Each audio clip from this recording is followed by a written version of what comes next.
And then about 2 hours later, jets out from South Korea back to the White House. So I didn't know Yeah, that. so So it's right back. Yeah, we just saw the president's schedule. Tyler Kendall, Josh Wingrove with us with Bloomberg with that reporting. And this came up at dinner last night, and it was incredible dinner. I mean, Yeah. You go to McDonald's. Sure, I am. It's fine cuisine. No. Marta Norton joins us now, Chief Investment Strategist at Empower. Marta, what percentage of 401k people, individuals, are taking advantage of this magnificent Mag 7 AI boom? Is it like 8% of people are involved? Is it like 80%? I don't have a handle on that. You know what's interesting about the 401k space is, yes, I would say the majority are taking advantage of the AI boom, but there's a lot of allocation within the 401 space to products like target date or managed accounts. And so what's interesting about this space is there's a lot of discipline around how they invest because those, weightings within their portfolios are pretty diversified and there's a rebalancing effect. So you don't see the same kind of chasing in the 401k space that you might see elsewhere. So Marta, just in the market here today, we have the Fed today, certainly a big issue for the market, but we've also got right smack in the middle of earnings. We got a lot of big tech companies here for the close today, after the close tomorrow. Talk to us about earnings and how important they are for this market, because a lot of folks are really concerned about valuation in this market. Yeah, well, add my name to the list of folks who are concerned about valuation, but it's a longer term concern. I mean, what we're seeing really over the course of 2025 is a market that was kind of saved by earnings. We had a lot of concerns around fiscal policy, particularly as it pertains to tariffs, but it's really been earnings that have swooped in and really earnings that are leveraged to that AI trade. And folks have called this a super cycle for AI. And I can't help but kind of begin to echo that commentary, because when we look at the capacity build, the demand, it's a tremendous shift for the economy. It's off your remit, but you're so good at this, from Morningstar over to the juggernaut of Power. I should mention, folks, in Power, the people that manage my 201k, triple leverage talk cash. It's really helped out. I'd like to thank you, Power, for that. Marta called me up 3 years ago and said, Tom, never buy Apple. Thank you, Marta, for that. Marta, are people actually retiring early? Like, are you seeing people go, OMG, it's never gonna get this good, see ya?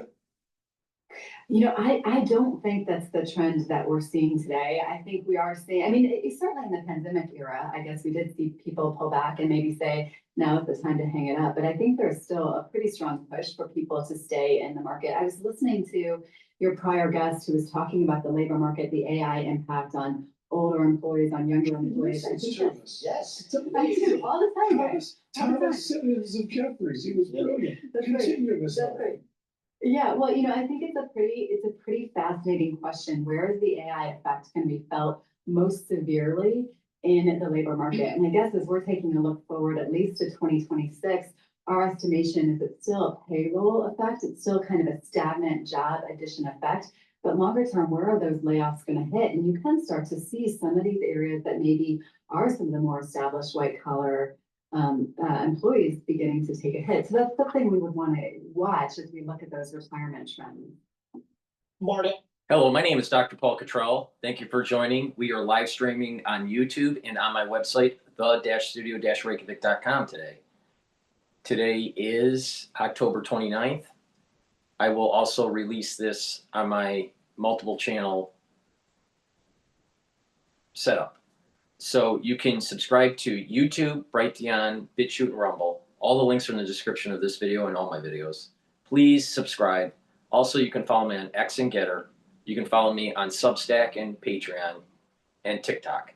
So please add that to your list if you want updates and to follow me.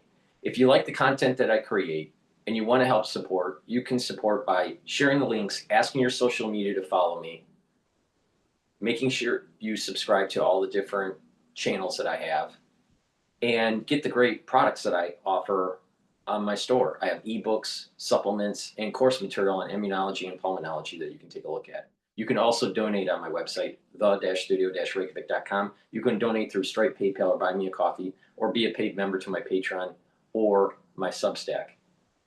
all these videos I do are for free. I have thousands of videos for free. So please help support the work that I do. I greatly appreciate it. All right, the market is about to open. All right, it just opened. It just opened. We're at 6,908. I still have a target for year end at 6,850 to about 7,000 for year end. So just pay attention. There may be a little bit, I'm concerned about volatility in December based on tariff news coming out of Trump. The Trump news can move markets, so you have to be careful on this. But we're probably going to see an all-time high for the S&P 500 by year end. But my range is around 6,850 to 7,000 now. So pay attention. We're at 6,907. And then a lot of news is coming about NVIDIA becomes first stock in the world to top $5 trillion. I'm a little concerned about the valuation of some of the Mag 7s. But like I said, by these investment houses and wealth managers and investment funds, they want to close the books out in a positive note because they need that as sales material, marketing material for next year. So the chances of it being like a major sell-off between now and the end of the year is low probability. Now anything can happen, but it's low probability. This thing's going to have some legs and continue to go up. The question is what that price structure is at year end and how it coincides with the periodicity, the heteroscedasticness of the VIX index. We're going to take a look at that in detail at year end and determine what should happen in terms of probabilities in Q1, Q2, and Q3 of 2026. But we have to wait until we see that price structure. I am a little concerned. I feel that the market is a little overbought, but it's going to carry into the first quarter of next year. Now, the question is, what will happen after that? Who knows? And it's a midterm election year for the United States, so that also adds to the complexity of it. So just pay attention to that. We're going to go over some news about not just the markets, but Mamdani. Israel had a strike on Hamas last night. We're going to go over that. I want to play a video by Sky News. They interviewed Douglas Murray, and he was talking about Mamdani. But before we do that, please go to my store, the-studio-reykjavik.com, and be prepared for the fall and winter season. It's really important, all right? If you've been paying attention to the news, you know what I'm talking about. So get the elderberry zinc lozenges made from structural nanosilver. Moment you have that throat irritation, take them right away to mitigate the problem. I also have them in drop form. You can get in blueberry, cherry flavor, and also in honey and lemon. Get a few bags for your household. Have some at work, have some at home. The moment you have that throat irritation, take them right away. Mitigate the problem. Be prepared for the fall and the winter season. Super important. Use discount 5 and you get $5 off any order. Another great supplement that I have to help you through the fall and the winter season is Cleanse, which is 30 parts per million, and Max 35, which is 35 parts per million. You can take this every day. I've been using this protocol for over 5 years. Take a teaspoon of this or the Cleanse every day, swish in your mouth, gargle about 20-30 seconds, and then swallow it. You're going to improve your oral cavity, your oral pharynx, help with your mucosal barrier, and you will be improving the health of your epithelial lining, especially in your oral pharynx. This is super important. If you're not feeling well, take a tablespoon or 2 a day and do the same thing. Once you start feeling better, or the people around you are feeling better, then go back to your maintenance dose. But be prepared for the fall and the winter. In addition, you can take this daily to boost up the immune system. So please go to my store, use discount 5, all caps, discount 5, you get $5 off any order. I want you to be prepared for the fall and winter, and I want you to slow down the aging process and boost up your immune system. If you pay attention to what I have to say, and you follow the protocol that I'm doing, you are actually going to slow down the aging process. It's that simple. All right. Let's take a look at what Murray had to say. I think if you're not using the van to do business travel, then you're missing out. My name's Clay, and I'm chief of staff for the go-to-market on this. The New York residents, they're going to the polls next week, and they're probably going to have a new mayor. Zoran Mamdani is expected to prevail. Yeah, let's hear from him. I want to speak to the memory of my aunt.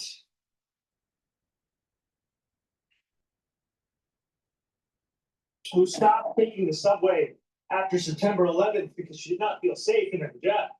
Well, it wasn't so much his aunt as his dad's cousin, but, semantics. Douglas, is he ready to lead? No, in absolutely no way is he ready to lead, and that was just another reminder of it. This is such a self-involved little narcissist with so little going for him that he even decides to turn the memory of 9/11 and the 3,000 Americans murdered that day into a story about his aunt and the subway. It's interesting, like so many things that this smarmy candidate does, he makes it about himself and it all turns out to be untrue anyway. It seems to the extent that he had any such aunt in question, she wasn't in New York at the time, and in any case, didn't wear the headscarf. So it's an interesting one, New Yorkers. Within less than a quarter of a century of 9/11, do we allow things like the slaughter of 3,000 Americans by Islamic fundamentalists to be turned instead into a story of how this apparently fit? I agree with Murray that Mamdani is not fit for the mayoral position. Totally agree with that. I don't like socialists. I don't like communists. I like capitalists. I like people about God, country, and family. All right? Mamdani doesn't represent that. Murray, though, all right, is right to state, well, after a quarter of a century, basically a quarter of a century, 25 years, people have forgot about 9/11 in New York and think that it's okay. It's all, it's all hunky-dory. But the thing is he doesn't mention that people in New York started to protest against the war in the Middle East, saying not in my name. You remember that? Numerous U.S. military veterans have handed back their service medals, including the Global War on Terrorism. Stop. All right. So the point I'm making is that in New York, shortly after 9/11, you had liberals out there basically saying, not in my name, not in my name. They didn't want a war, not in my name. Now, I think there was an inside job. I think that the Islamic terrorists did the event in 9/11, but the thing is that there was an inside job and there was a stand down that took place. But Al-Qaeda was a part of it. Unfortunately, we had people inside our government that was probably a part of it too. All right, with that said, the point here is there were people in New York that wanted to sweep 9/11 underneath the rug within months, within the first year, and protest not in my name for the war in the Middle East. Now you can disagree with the war in the Middle East, how it was conducted. I'm just stating facts. All right? I really don't care what your opinion is. It's just fact. The fact is that there were people that were protesting shortly after 9/11, and it was this whole "not in my name" banner that they were going up and down the streets on.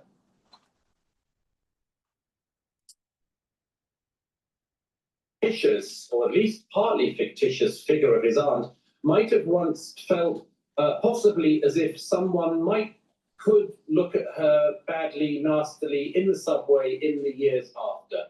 This is just outrageous, and I'm afraid everyone in Europe who has seen candidates like Mamdani before knows exactly what's going on.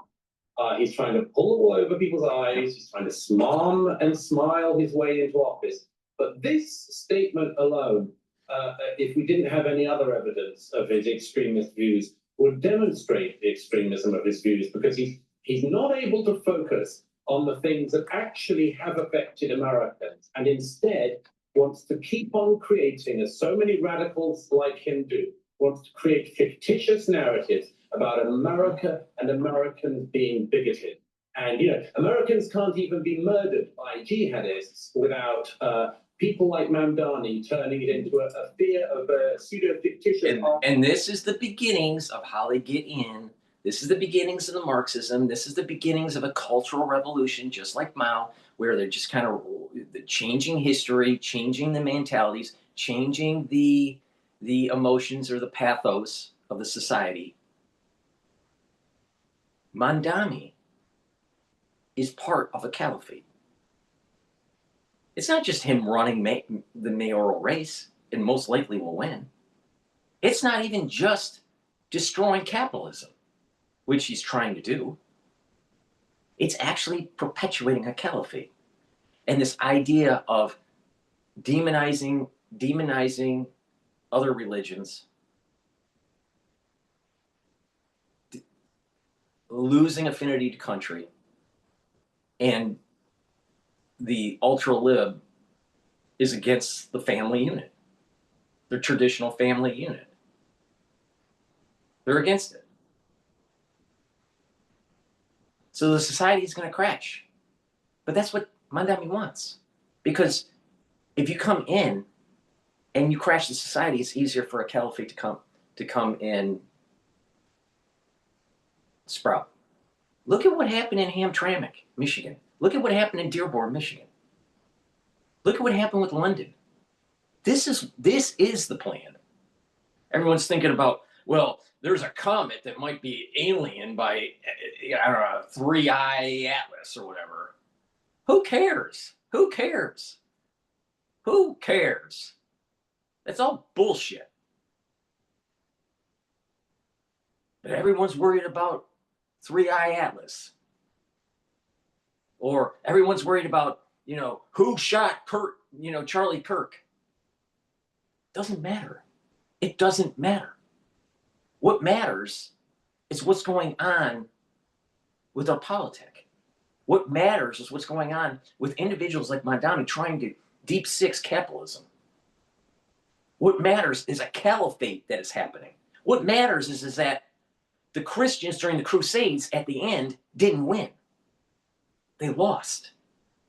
And they've been losing ever since. And it's taking, and the Muslim invasion is taking over Europe. Don't believe me? Just look at the news. Do some reading. That's what's more important. Is understanding the larger arc of what's happening here. Not some comet that looks like a spaceship. Finding out who killed Charlie Kirk doesn't change the price of tea in China. Doesn't matter. There are bigger fish to fry.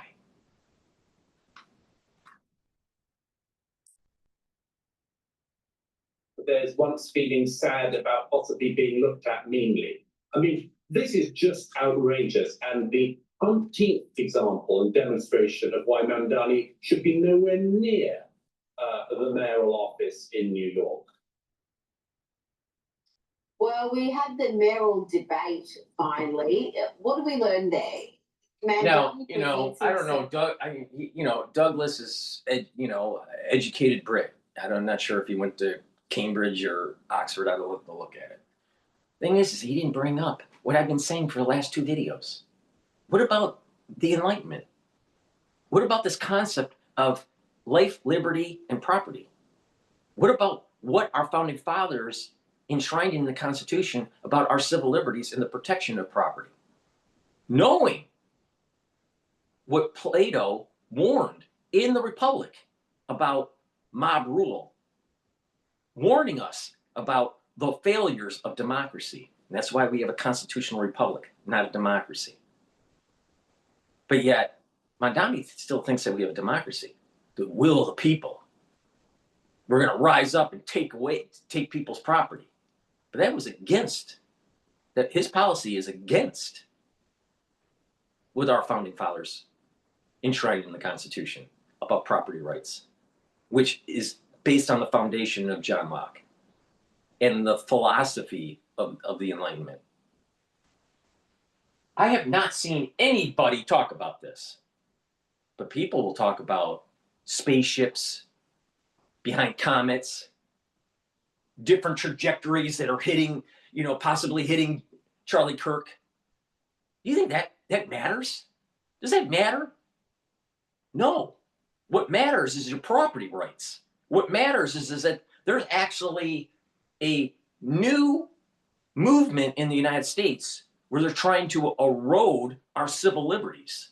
That's more important. And standing up and saying no. That's more important. But there's lots of people out there just trying to, milk the cow, saying that there's spaceships and, behind a comet, or a comet is a spaceship, or we're going to be invaded by aliens. Maybe being invaded by aliens would stop the fucking Marxist takeover. The point I'm making is that there is a much bigger problem that is arising. And that is the same problems that we had in the 1700s. And that is making sure that we have life, liberty, and the pursuit of happiness.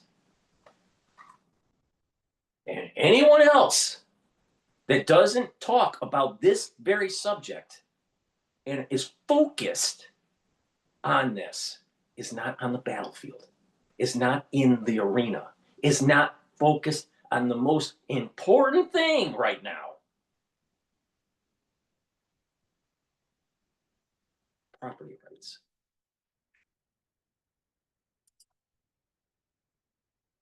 As this progressive champion of the poor, is he at least that? Can the poor expect to get more affordable housing in New York City, for example? No, I mean, he has no real plan for any of that. One of his few flagship policies is that he says that if he becomes mayor, he wants to make riding the bus in New York free. He was asked in this debate by the moderator. Finally, he got some sort of tricky questions. People actually drilled down behind the smile. And they said, this $700 million, I think, is expected to cost this free bus ride thing. How are you going to pay for it, he was asked. And he replied by saying that if bus riding is made free, it will lower violence against bus drivers. It's not clear why that is. I mean, among other things, if anyone can just jump on a bus in New York, including all the homeless and the drug addicts and everything else without paying, I don't know why that makes life safer for anyone. But he also said that it meant that more people would ride the bus and therefore fewer people would get in their cars. I'm afraid that policy, or these versions of that, have been tried elsewhere. What will happen is the buses will become more dangerous than they are, and as a result, many more people will use their cars than would have done. But he was then pushed again, yes, but irrespective of potential violence against bus drivers in New York, how are you going to pay for it? And eventually, he said, through higher taxes. So great. He's such an economic whiz kid, this guy. He says he's going to give New Yorkers free bus rides, but they're going to have. Mamdani's policy of making everything free is going to make the society worse off. We've already done this grand experiment right after World War II. It was called the Cold War. Western Europe and Eastern Europe. And Eastern Europe was decimated by communism. Western Europe grew out of the Marshall Plan, capitalism. Now, why would we want to try the experiment again? Oh, I know. Mamdani didn't learn his history lessons.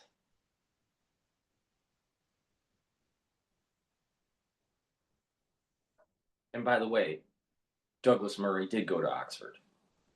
But with such a high education from the Brits, why didn't he bring up John Locke? I don't know.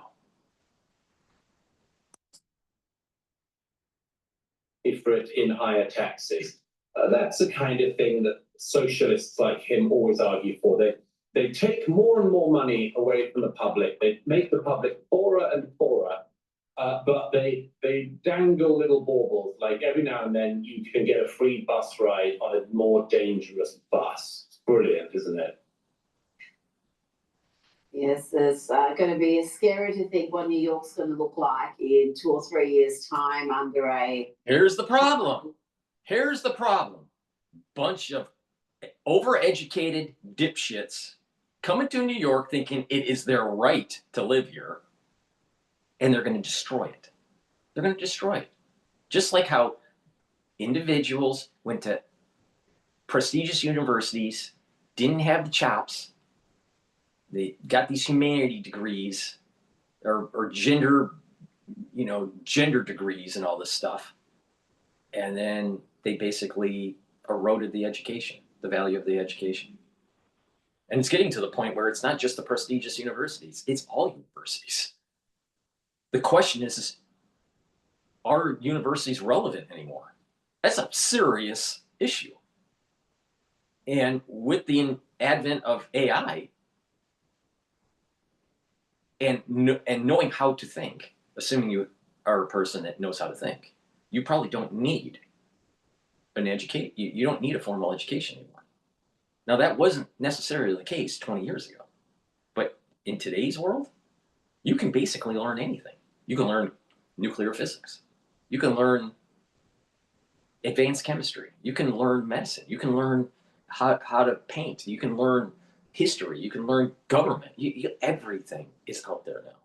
It's all open sourced. As long as you know how to use first principles. What do I know, and how do I get farther down the road with knowledge? And you dive in. You can use AI to create different paths for learning a certain subject. Who are the most important writers of that era or that topic? And getting books and reading them. Listening to lectures that have been published. We are living in a society where we're bathed in knowledge. But there's so many people that'll take their phone and scroll on TikTok or scroll on X and go, wow, 3i Atlas might be a spaceship. This is the reason why we're being taken advantage of. Because we have a population that has been dumbed down. And it's time to wake up, or it'll be too late.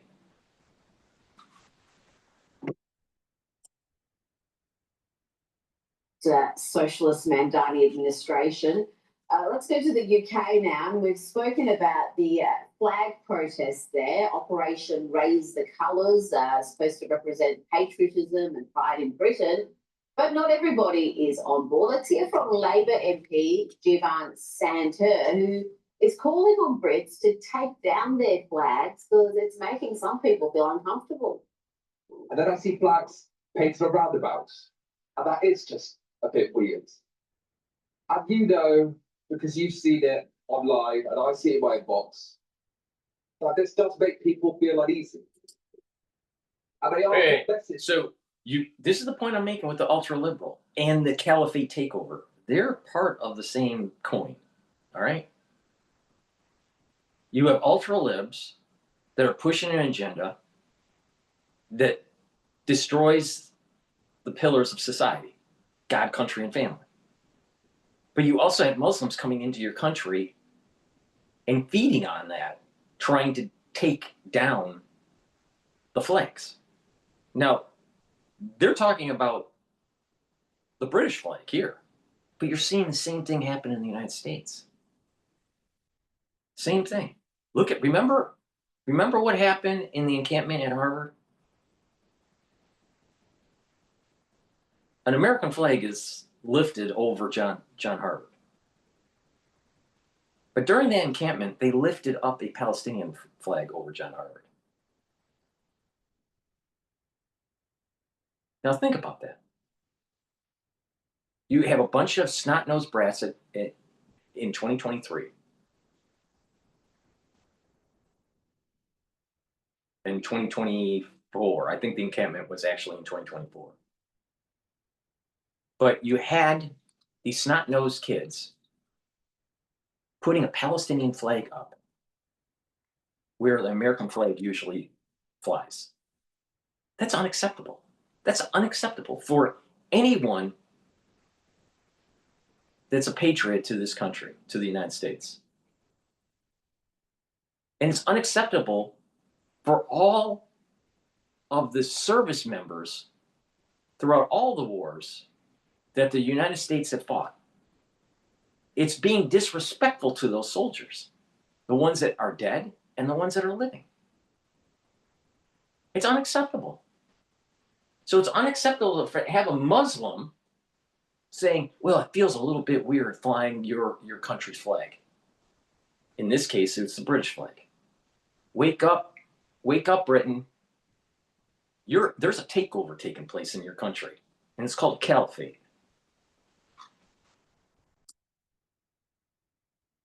These flags supposed to be sending.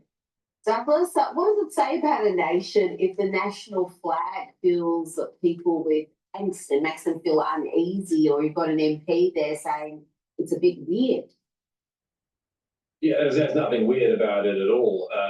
If he travelled to any other nation or country, he'd probably find that the flag of that nation was flying in that country. It's just a reminder of what a pushover people think that Britain is these days. I mean, try it with any other country, Rita, and maybe this guy can. Maybe you can go to any other country and say, you know what, you flying your national flag makes me feel uncomfortable. And just see how much care anyone gives to such a statement. The fact is that somebody like him can even say this is a reminder of the tolerance and decency of the British people. Some people might say the over-tolerance and the over-decency of the British people. Because if the British people weren't tolerant and decent, then people like this gentleman wouldn't be having the lives and careers that they are having, and they wouldn't have the ability to complain that the country they're in, when the flag is flown, makes them feel uneasy. It's just, again, this just unbelievable bigotry against the most tolerant nations in the world, be it Australia, be it Britain. It's always the same pattern. It's the countries that are the most tolerant, the most respecting of difference, and much more that end up being taken advantage of by buffoons like this. I mean, can you just imagine going to a country in the Middle East and wanting to reside there and telling them to take down their flags? It's making you feel a little bit uncomfortable. I mean, it is just, like you said, astonishing behaviour. Now to an incredible story from the Telegraph, today's Telegraph, revealing that an activist accused of targeting an RAF base with Palestine Action has been leading anti-Israel protests from behind bars. Mohammed Umar Khalid had been using a prison phone to lead the protests in what has been described as yet another security farce. Douglas, that just seems astonishing. It was astonishing in modern. There is this, I'm telling you, there is this overlaying of Marxism, this ultra-liberal, this caliphate. It's all kind of, and this, this pro-Palestinian collage. It's all like overlaid. It's not one thing that's happening.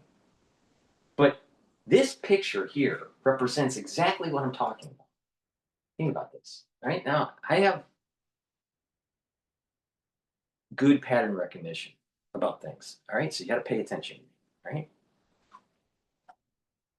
You have the beard, you have this kind of like this worker hat. It's playing to this whole communism, right? Sometimes you see these types of hats back in the 1920s, but definitely during Mao's era. And you have this beard, so you have this kind of like communism, Marxism kind of hat, and you have this young the youth. All right, so this is a liberal because usually people that are younger are not conservative. You have this beard that is playing homage to this kind of like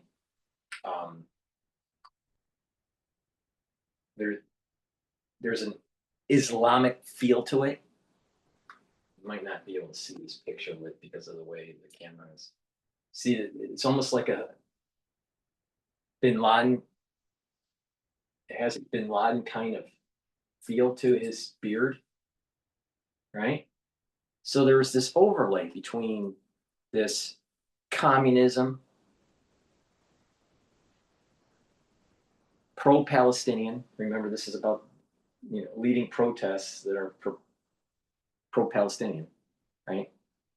So this pro-Palestinian in the United States is also layered with the BLM movement, the Black Lives Matter movement. There's an element of an Occupy movement internally in this. That's what we were seeing with the encampments in 2023 and 2024.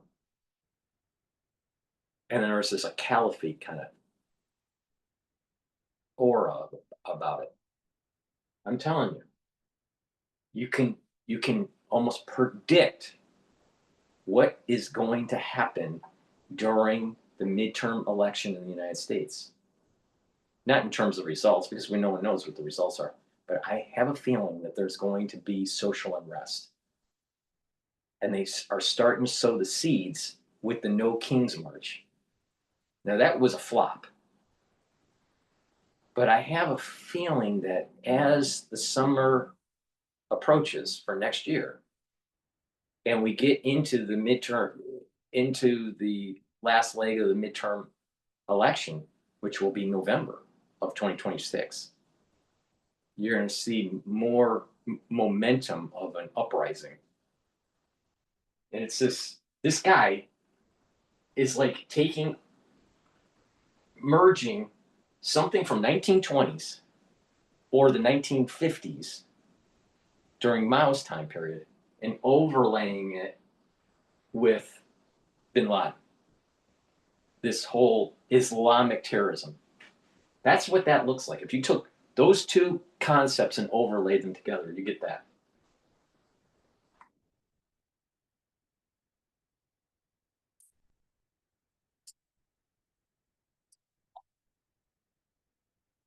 We've just had the case this week of a man who came to the UK illegally, immediately started molesting schoolgirls, was detained and then accidentally released. And he actually returned to the place he'd been released from, asking to be let back into the prison and to be deported. And he kept being sent back by the authorities. He said, no, chum, on your way, go back out, have at it.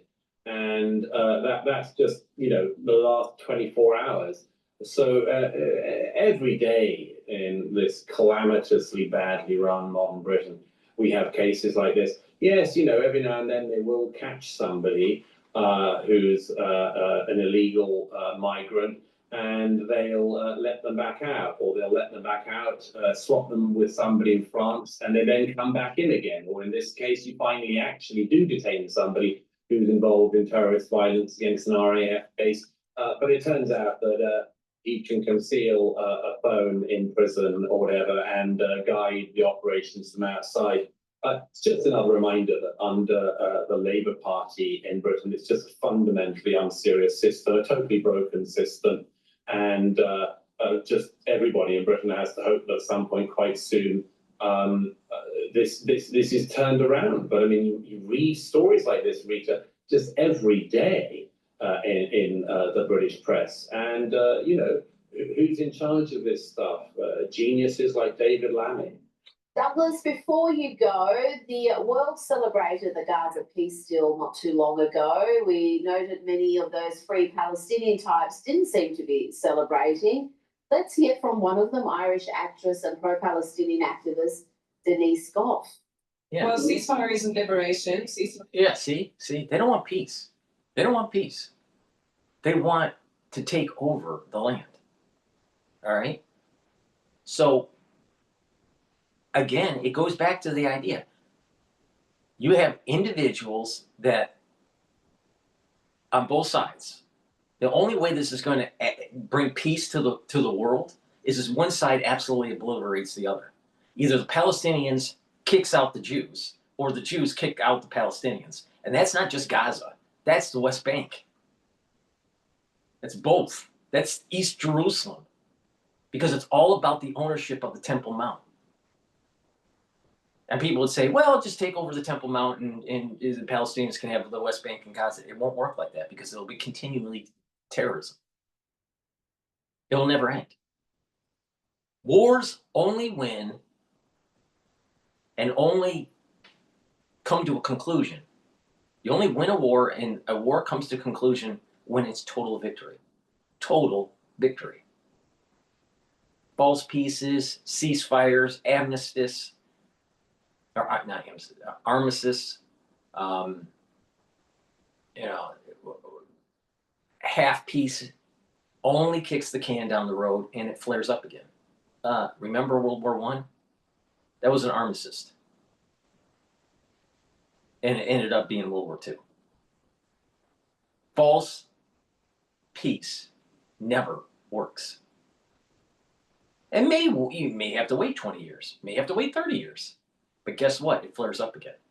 But when you absolutely, completely destroy your enemy, and they can never rise up and have armed conflict with you, if you don't secure that, you're going to have more war. You're going to have more war. You have to completely obliterate your enemy.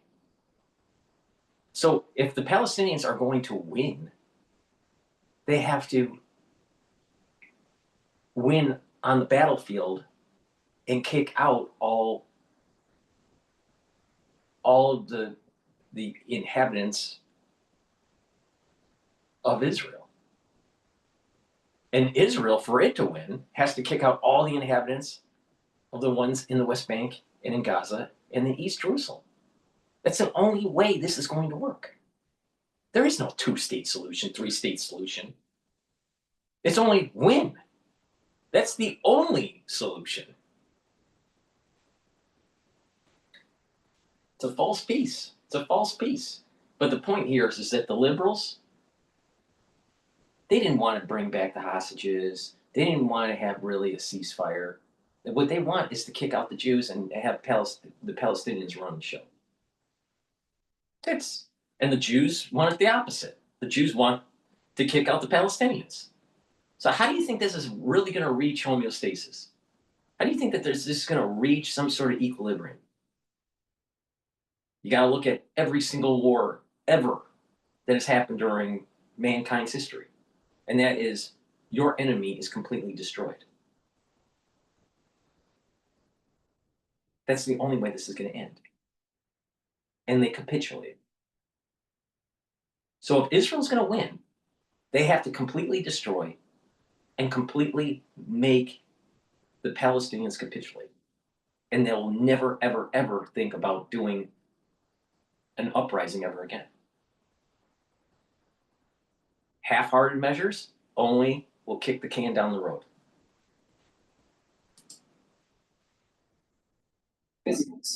Free Palestine, and also it feels that it was made without any Palestinian voices, but also that it meets the terms of a true free Palestine and an end to the occupation.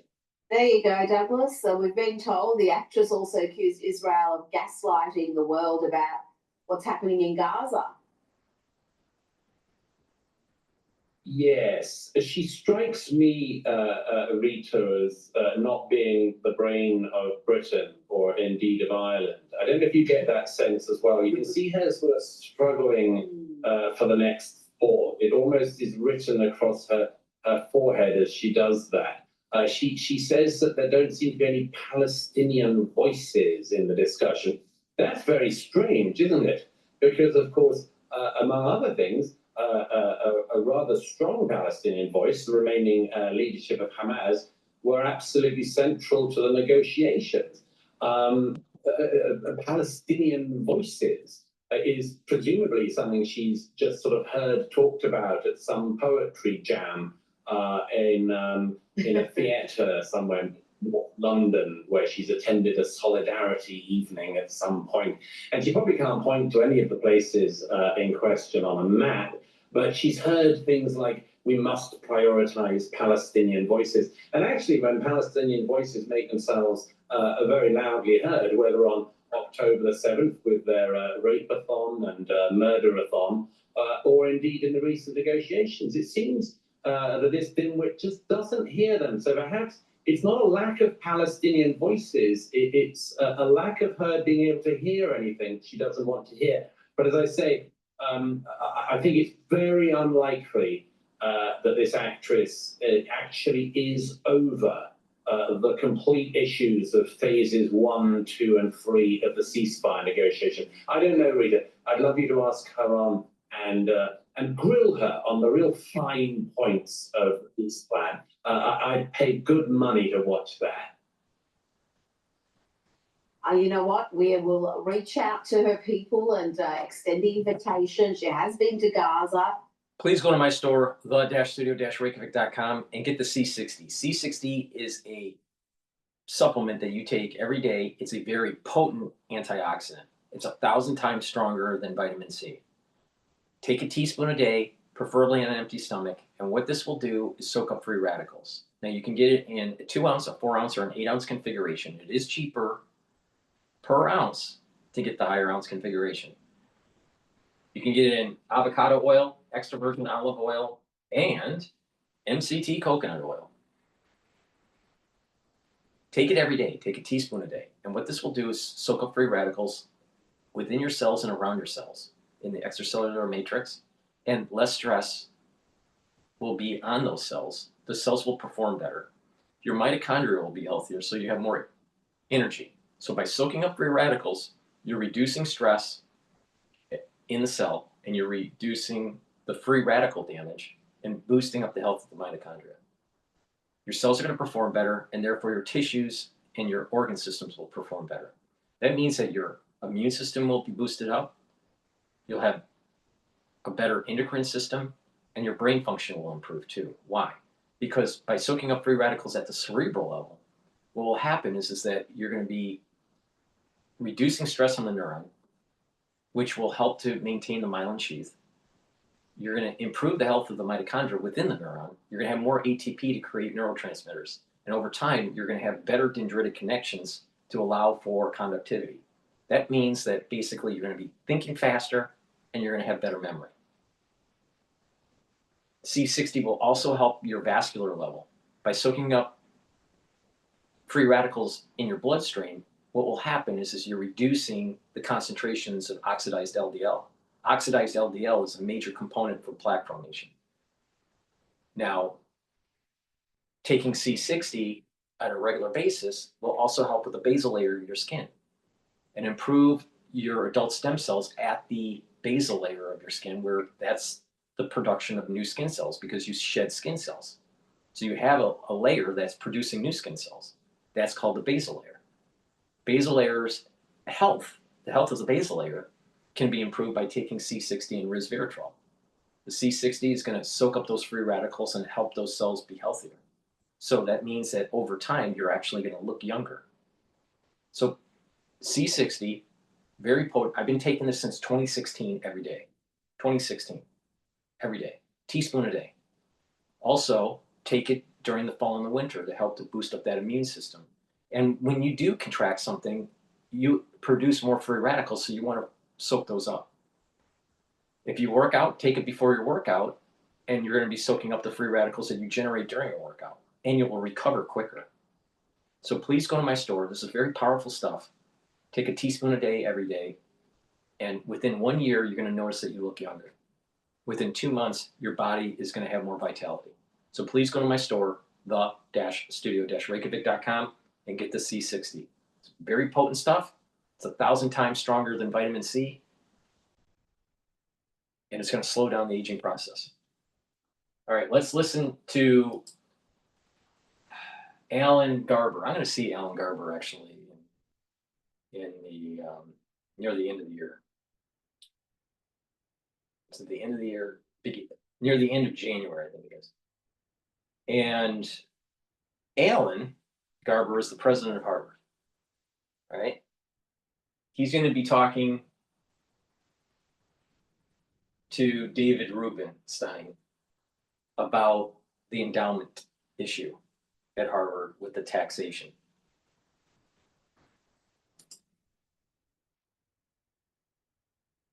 Tax that was put in under the first Trump administration, and it was increased in this current administration.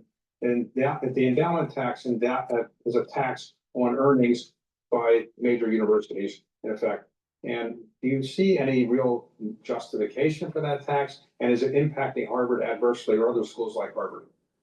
The endowment tax, clearly, it's a substantial tax, particularly for universities like Harvard that are expected to be in the top tier. And of course, it's damaging because, for example, so much of our financial aid, the scholarships that we give our students, are funded through the endowment. And it funds the research, it funds all kinds of activities in the university. So yes, it's quite damaging.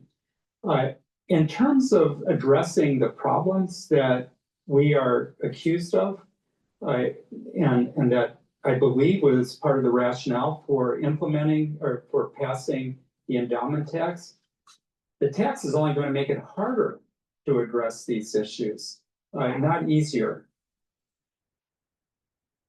I started All Nation Restoration to help people. Chase for Business is literally what it says in the name. It is Chase for Business, where I can find everything I need in one place. So we can help people get back to life. All right, that was pretty short. I was hoping that would be a little bit longer. He did speak for 24 minutes on another lecture, but I'm not going to play that. All right, let's listen to Cuomo complaining about Mamdani. So election day in New York City now just under a week away. The race for the next mayor is getting tighter. Former governor of New York, Andrew Cuomo, has narrowed the gap between himself and frontrunner, the Democrat socialist Zoran Mamdani. Take a look at these new numbers. A new Suffolk University poll shows Mamdani is leading with 43%, and Andrew Cuomo is at 33.6%. Curtis Sliwa remains at 10.6%. Cuomo has narrowed that 10 points. It was 20 points away in the last Suffolk poll. Sliwa remains defiant on remaining in this race until next Tuesday, despite growing pressure to drop out so that Cuomo and Sliwa do not split the votes. Joining me now is the man himself, New York City now independent mayoral candidate, Andrew Cuomo, former governor of New York. Great to see you, Governor. Good to be with you, Maria. Thank you so much. Congratulations to you on narrowing this race. How are you going to close this gap? Well, we have about another week left. The gap is closing on its own. What's happening, Maria, is the more they learn about Mamdani, the less support he has. What happened early on is, he was very good on social media and everything sounded fine. But now that when you actually look at what he was talking about, there's no there there. Also, the Republican vote for Curtis Sliwa is dropping because people get that Sliwa is not a viable candidate. And really, if you vote for Curtis Sliwa, you're voting for Mamdani. And my agenda is much more attractive to the Republicans. Well, you were feisty in that debate. Everybody said you won that last debate. How can you continue to point out some of these issues that you're talking about when referring to Mamdani and what he will do to New York? Yeah, Well, people get it, that they now get the difference that I am the Democrat, he is a socialist. New York cannot survive as a socialist economy, right? He would chase corporations out of this city, out of this state. He would chase wealth out of this city and state. And that just doesn't work for anyone if you have declining revenue.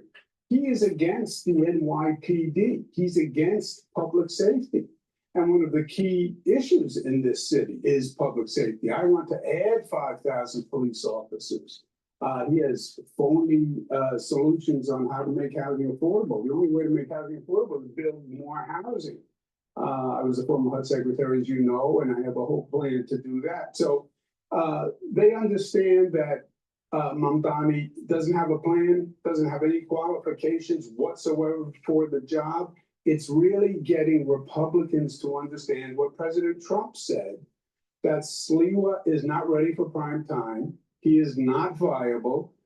Don't throw your vote away. It's between me and Mamdani. And of course, we saw that from Eric Adams. I saw you at the Knick game the other night with Eric Adams. He recently endorsed you. You picked up another major endorsement just yesterday from former New York Governor David Paterson.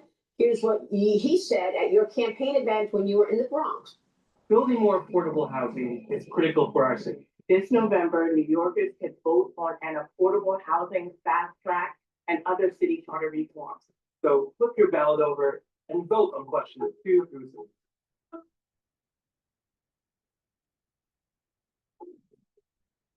3. That wants Opera GX, and you're holding it back. Download Opera GX. Your campaign event when you were in the Bronx. Watch this. When we have so many issues before us, poor housing, crime, unemployment and underemployment, poor and inadequate healthcare facilities, and often a failed educational system, we need somebody who can come in and reorganize and give our children the education they deserve and put people in this city who can't afford it into decent and affordable housing. No one's going to get a free ride, no matter what some people are promising. But there is a great opportunity for this city if we elect this gentleman right now next Tuesday. And your platform from day one has been ready on day one. Ready on day one. Yeah. Qualifications matter, Normally you go to hire someone, what's the first question you ask? What are your qualifications? What's your experience? Zoran has never had a real job. Let me just say that. Yeah, you said that in the debate. Yeah, and mayor of the city of New York is important. This is the anniversary of Hurricane Sandy. We were watching hurricane season, Hurricane Melissa. This was the anniversary of Hurricane Sandy in New York. Remember how devastating it was? 50 people lost their lives. You're mayor. You need to know how to deal with that. There is no on-the-job training. But again, Maria, it's going to come back to the Republicans. They're going to make the decision. And they have to understand that if you vote for Sliwa, you're voting for Mamdani. Yep. And New York cannot become a socialist city. Some people make the point, well, how important really is the mayor when you consider what's going on in the governor's office? Look, you're going to have to work with Kathy Hochul. As mayor, will you be able to cut taxes? Will you be able to make the kind of change that, for example, Curtis Sliwa has been promising? Well, Curtis Sliwa can't make any change, right? That we know. So the rhetoric is nice, but there's no reality. The mayor of New York is a very powerful position. Yes, you need the governor. I know where you need the governor, and I know when you need the governor. Right. I was governor for 11 years. But the mayor in this situation, it's all about New York City. New York City is the engine for the state. The state doesn't work without New York City. Yep. And we have work to do in the city. We need 5,000 more police. We have to get taxes down, Maria, because people are leaving. We have to say to the business community, you're our friend, not our enemy. We want to work with you. How do we grow? And we have to have a competent government that builds housing quickly so the rents come down. Those things have to happen. how are you gonna get business people back to New York and, you know, residents who said, I'm done with this city because of crime, because of costs and the rest? Are there incentive plans that you're working on to get those people to come back to New York? Exactly. 2 points. First, we are working on incentive plans and tax incentive plans to get people to come back to New York. And here's my New York arrogance. They want to come back to New York.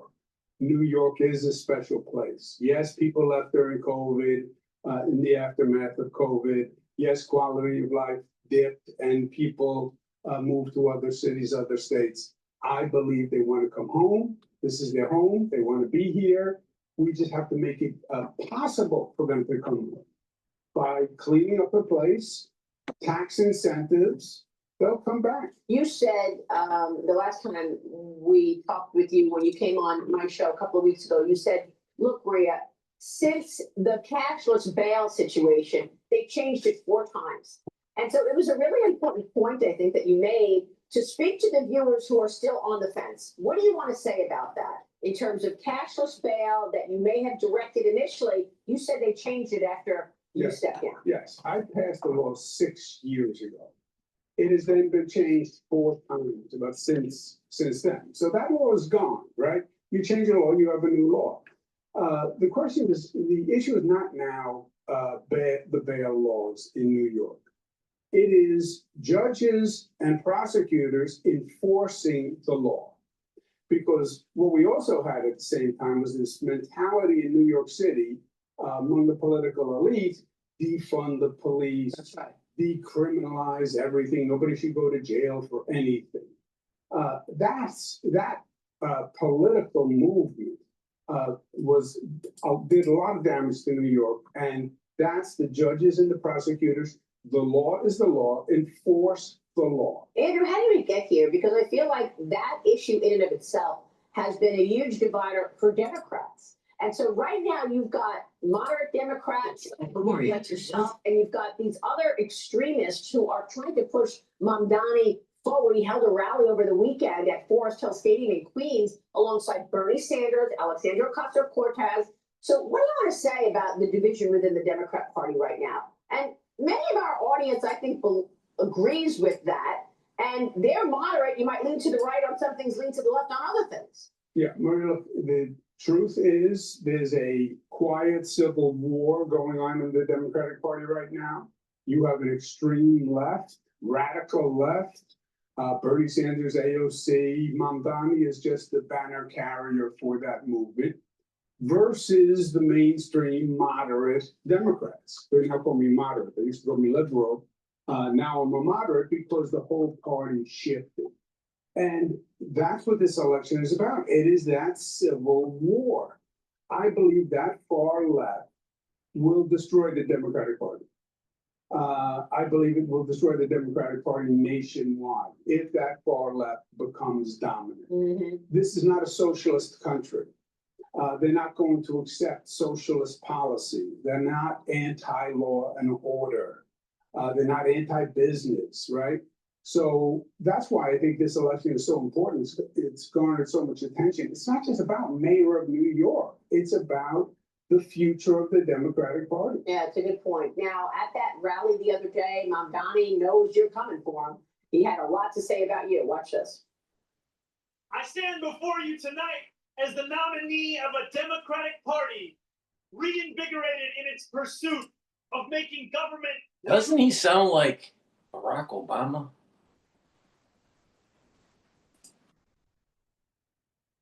For everyone, not just the wealthy and the well-connected. Andrew Cuomo and his corporate cronies did everything they could to make this campaign one of fear and one of smallness. Andrew Cuomo, Eric Adams, and Curtis Sliwa do not have an agenda for the future. We are going to freeze the rent for more than 2 million rent-stabilized tenants and use every resource at our disposal to build housing for everyone who needs it. We are going to eliminate the fare on every single bus line, and we are going to create universal childcare at no cost to parents. He's going to freeze the rent. He's going to have free buses, free grocery stores. Who's paying for all of that? Yeah, well, this is why. We are. This is why his candidacy is collapsing. First of all, he can't do any of those things. He cannot freeze the rent. The mayor doesn't even control that. There's an independent board. Good point. It would be illegal for him to interfere with the independent board. Free buses. He doesn't control the buses. The state controls the buses. It is all made up. It's all made up. And he's an actor. He's a performer. He does it well. But it's all made up. And he goes back to we would give this city over to the corporate elite, right? He's a socialist against corporations, against job production. When we brought Amazon to New York, it was the socialists that killed the Amazon project. They are just anti-business, anti-growth, and the city doesn't live if it doesn't grow. Yeah, it's a good point that you make. There's also some questions about how he's getting this support and who's paying for the support. The New York Post today writes this: Zoran Mamdani faces criminal referrals from the DOJ over alleged illegal campaign donations from foreigners. So how did he become so popular in New York? When you were the governor there, obviously you know all of this, what the governor is in charge of versus what the mayor is in charge of. But he was hit with 2 criminal referrals this week, filled by a campaign finance watchdog accusing him of accepting illegal contributions from foreign donors. Do you know anything about this? Yeah, I don't know anything beyond what I read, but it is clear. He came out of the pro-Gaza movement, right? The college protest movement. That's really who he is. He came out of the anti-Israel movement. At that rally you saw, he was with a fellow named Hassan Piker, who was the person who said America deserved 9/11. America deserved 9/11. Unbelievable. And he campaigns with him. I mean, he is, I think he's not only anti-New York, he's anti-American. How do you justify standing with a person who says we deserve 9/11? 3,000 people died, 150,000 suffering with 9/11 related illness. So he is totally out of sync with New Yorkers, and more New Yorkers are realizing that. Well, this is very important because next year will be 25 years since 9/11, I believe. And if he's the mayor, how is he going to treat all of those people who are still in mourning from losing their lives? 3,000 people. I mean, all of the first responders that we lost on 9/11. I was there at the New York Stock Exchange. I guess I'm wondering if you're expecting New York to look more like London. You go to London right now, and it is largely. Hey everyone, in this guide we're introducing our new AI indicator, which we've developed in partnership with OpenAI. Now this is the first trading indicator of its kind. I'm in London right now, and it is largely Muslim. Women are completely covered up. I don't know if you expect, if Mamdani were to be in charge, him to change the look of New York as well. He is out of sync with how New Yorkers feel. You would never, you have to disassociate yourself immediately with anyone who said America deserved 9/11, right? It is so repulsive, right, to all New Yorkers. I just think he doesn't get it, you know. He's dual citizenship. He was a citizen of Uganda. His parents own a mansion in Uganda. He spent a lot of time there. He just doesn't understand the New York culture, the New York values, what 9/11 meant, what entrepreneurial growth means, opportunity means, why people came here. Yeah. And you said that the Democrat Party is going through this civil war right now. It's interesting to see the support that he has gotten from people like Alexandria Ocasio-Cortez. But let's put the socialism issue aside.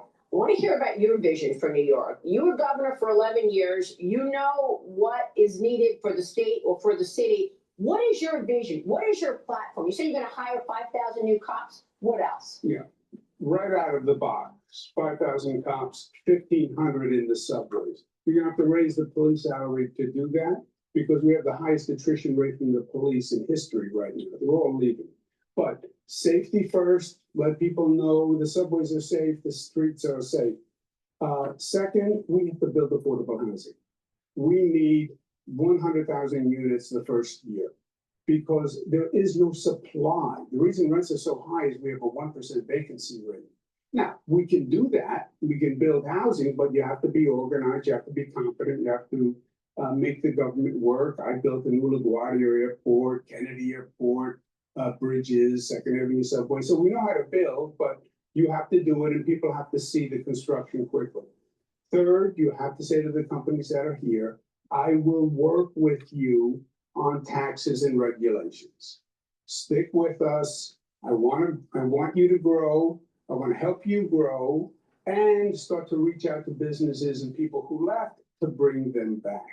Those are the top 3 priorities. Is there a message that you want to leave our viewers with right now as they consider going to the ballot box, early voting now, and when they get there next week on election day? Your message.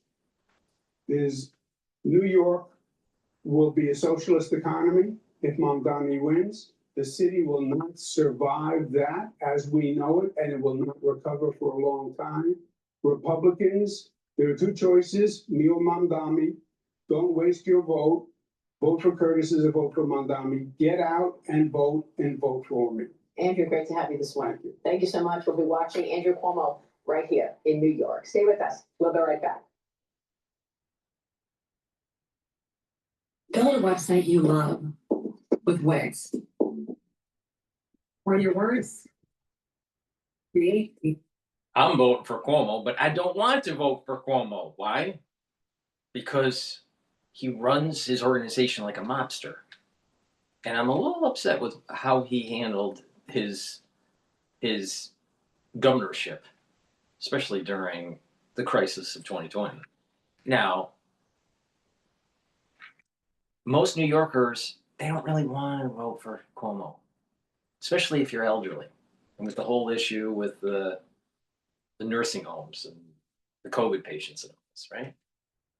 But the thing is that you have to swallow your pride and have to vote for him because Mamdani is much worse. And not only will it affect New York, it'll affect other cities around the country. Because if Mamdani wins, this will add hubris to the ultra-libs to push further Marxist agendas in other cities. So you gotta wake up. Please go to my store, the-studio-reykjavik.com, and get the vitamin B complex. This will help to rev up your cellular metabolism, increase your energy levels, and help to protect your neurons. It's very powerful, and if you're 40 years of age or older, you really need to be taking this every day. Clarity Factor helps to get rid of brain fog so you're not a crazy liberal. Clarity Factor gets rid of that brain fog and allows you to concentrate on tasks, either at work or at home or at school. Take it every day, drink it with filtered water. And over time, what's going to happen is you're going to improve your neuroplasticity, you're going to be able to think faster, and you're going to have better memory. And by improving your neurons, that's slowing down the aging process. So please go to my store and get the Clarity Factor. And again, you take my Clarity Factor and you won't be a crazy liberal. Magnesium and zinc. Magnesium and zinc will help to boost up your immune system and help with brain function. Magnesium also increases the efficacy of vitamin D3. Vitamin C, dual purpose, helps with your skin, helps to boost up your immune system, and helps with your brain function. So a great stack to boost up that immune system, especially for the fall and the winter season, is to take the vitamin C and the magnesium and zinc together. And to help with your brain function and cellular metabolism, take the Clarity Factor and stack it with the vitamin B complex. Please go to my store, the-studio-reykjavik.com. The link is in the description of this video and all my videos. And make sure you use discount 5. All caps, discount 5, you get $5 off any order. All right, we're gonna play CNBC talking about Mamdani. Welcome back, Squawk Box. Early voting underway right here in New York City for the mayor, and some billionaires and companies are spending millions of dollars right now to try to defeat Joe Mamdani. Robert Frank at the table this morning to talk more about that and where we really are in this race. Yeah, it's really interesting. It's certainly a lot of money pouring into this race because you've got pro Cuomo and anti Mamdani PACs raising over $40 million so far. Several billionaires and prominent New York families, some of them well known to this show, are among the biggest donors. According to campaign filings, Joe Gebbia, he's the co-founder of Airbnb and the chief design officer for the White House, he has given the most since Mamdani's primary win back in June. Gebbia gave $1 million to a PAC called Fix the City and $1 million to one called Defend NYC. Hedge fund billionaire Bill Ackman, who we've been talking about a lot this morning, gave over $1.2 million to both groups just since October. The Lauder family, heirs to the Estee Lauder companies, they have given over $2 million since August. John Hess, the former CEO of Hess Corp, gave $500,000 in August, as did Steve Wynn, the casino mogul. At least 5 members of the Tisch family gave 6 figures, along with hedge funders Dan Loeb and Ricky Sandler. Barry Diller just gave $250,000. That's on top of the $250,000 he gave back in April. And this was interesting. The world's richest woman, Alice Walton, gave $100,000 back in August, even though she listed Bentonville, Arkansas as her current address. A PAC supporting Mamdani, though, has raised about $2 million, including a gift from the daughter of late hedge fund billionaire Jim Simons. Now, for the full list of the big donors in the New York race and what it could mean for the nation's largest real estate market, the tax base, everything else we've been talking about, you can sign up for the Inside Wealth newsletter out tomorrow morning at cnbc.com/InsideWealth. Can I take Becky's question from earlier in the hour? Do you believe that the more the quote unquote billionaire class comes out and either donates money or speaks out publicly against Mamdani, that is only like an endorsement for him among the people? That's certainly the way he's used it on the campaign trail. He has actually prided himself on the number of billionaires who are giving to Cuomo. And yesterday he was talking about, look, they've given more than I'm going to tax them, which of course is not true because this is $40 million. We're talking about $4 billion if he raises taxes on those making $1 million or more by 2%. But he's certainly used it as a foil. Now, none of these people would speak on the record, but off the record, they all say, look, no, this is not self-interest that we're fighting for. We're fighting for New York, someone with experience, someone that's going to keep the city safe and keep this economic boom that we're seeing in New York right now, for real estate, back to the office. I mean, New York is doing better right now than I've ever seen. And that's what they're trying to protect. Jim, what is the story there? So with this Jim Simons' daughter, late hedge fund billionaire, giving how much to Mamdani? Is this who is she, Abigail Disney? This is another Nepo baby that's never had a job? But people, they just use that. He was criticizing billionaires, and the other side was saying, well, you're taking money from a daughter of a billionaire too. Okay, but just explain it to me. How does someone benefiting from capitalism or whatever do you think Jim Simons did? How is that person giving money to someone who wants? All children agree with their parents. Exactly. Does she have a lot? Abigail Disney, hundreds of millions of dollars. Yeah. Yet, oh no. Yeah, you've got the Lauder family who are also heirs, and the Tisch family who are also heirs, and the Walton family who are also heirs on the other side. So it's on the normal side. Just because you're on the normal side and benefiting from this system we have in this country that enriched the people that actually did something. Where do you land on this whole polymarket tweet from Bill Ackman, where he effectively says out loud, maybe the quiet part, that some people believe that these prediction markets can be manipulated? Look, How do we think that? yeah, exactly. It's only $1 million. Joe knows. I mean, I think the poly market's right until it's wrong, right? And then the other thing about, if you do look at the polls, Mamdani's lead is narrowing quite a bit. I mean, the latest lead is like 10 points. It had been 20 points recently. I think this could be a close election. We'll see. You do? Oh, you do? It could be. I have no idea. But I'm just saying, if you look at the polls, and this is a good point, because whenever I see something like that, and I go, well, or my son, well, poly market's at 99%. Right. So if someone is fixing that, then that it's self-fulfilling. Yeah. Are we finally rethinking all of the scam boom that's taking place between this, the NBA, what we've heard? One would hope. Gee, what do you think happened? No, we're not. I mean, I do think between all the money coming into this race, there will be a lot of voting participation. No, that is true. At All Corient, wealth management begins and ends with you. We believe the more personal the solution. I used to sleep on the street, so I know how tough our city's housing crisis is. This November, New Yorkers can vote on affordable housing fast track and other city charter reform. Flip your ballot over and vote on questions 2 through 6. Here was reaction, author of the book, How to Test Negative for Stupid, a huge New York Times bestseller, and why Washington never will. Louisiana Senator John Kennedy. Congratulations, Senator. Well, I think you've proven that time and time again.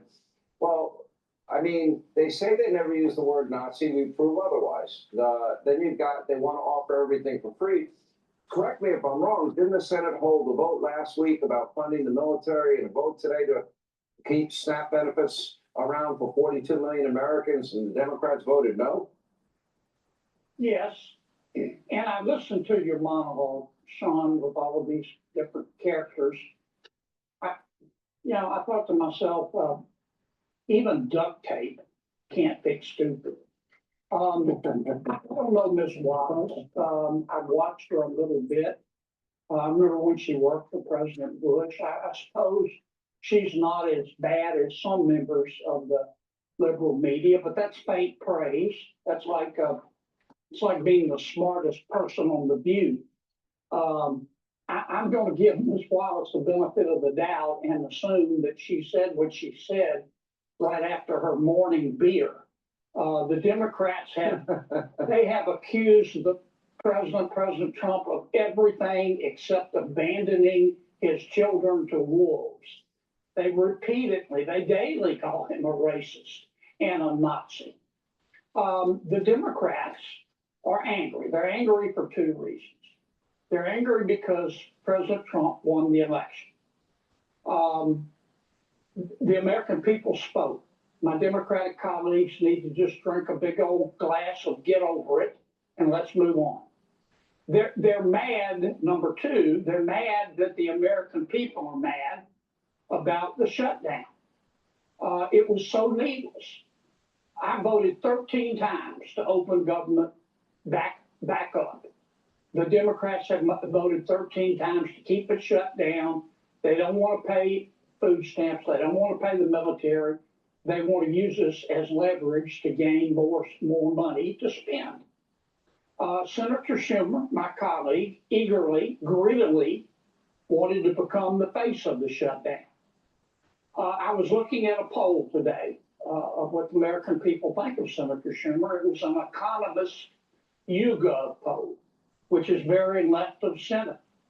The American people, in the American people's opinion, Senator Schumer he's a wet match in a dark cave. He polls right up there with clubbing baby seals.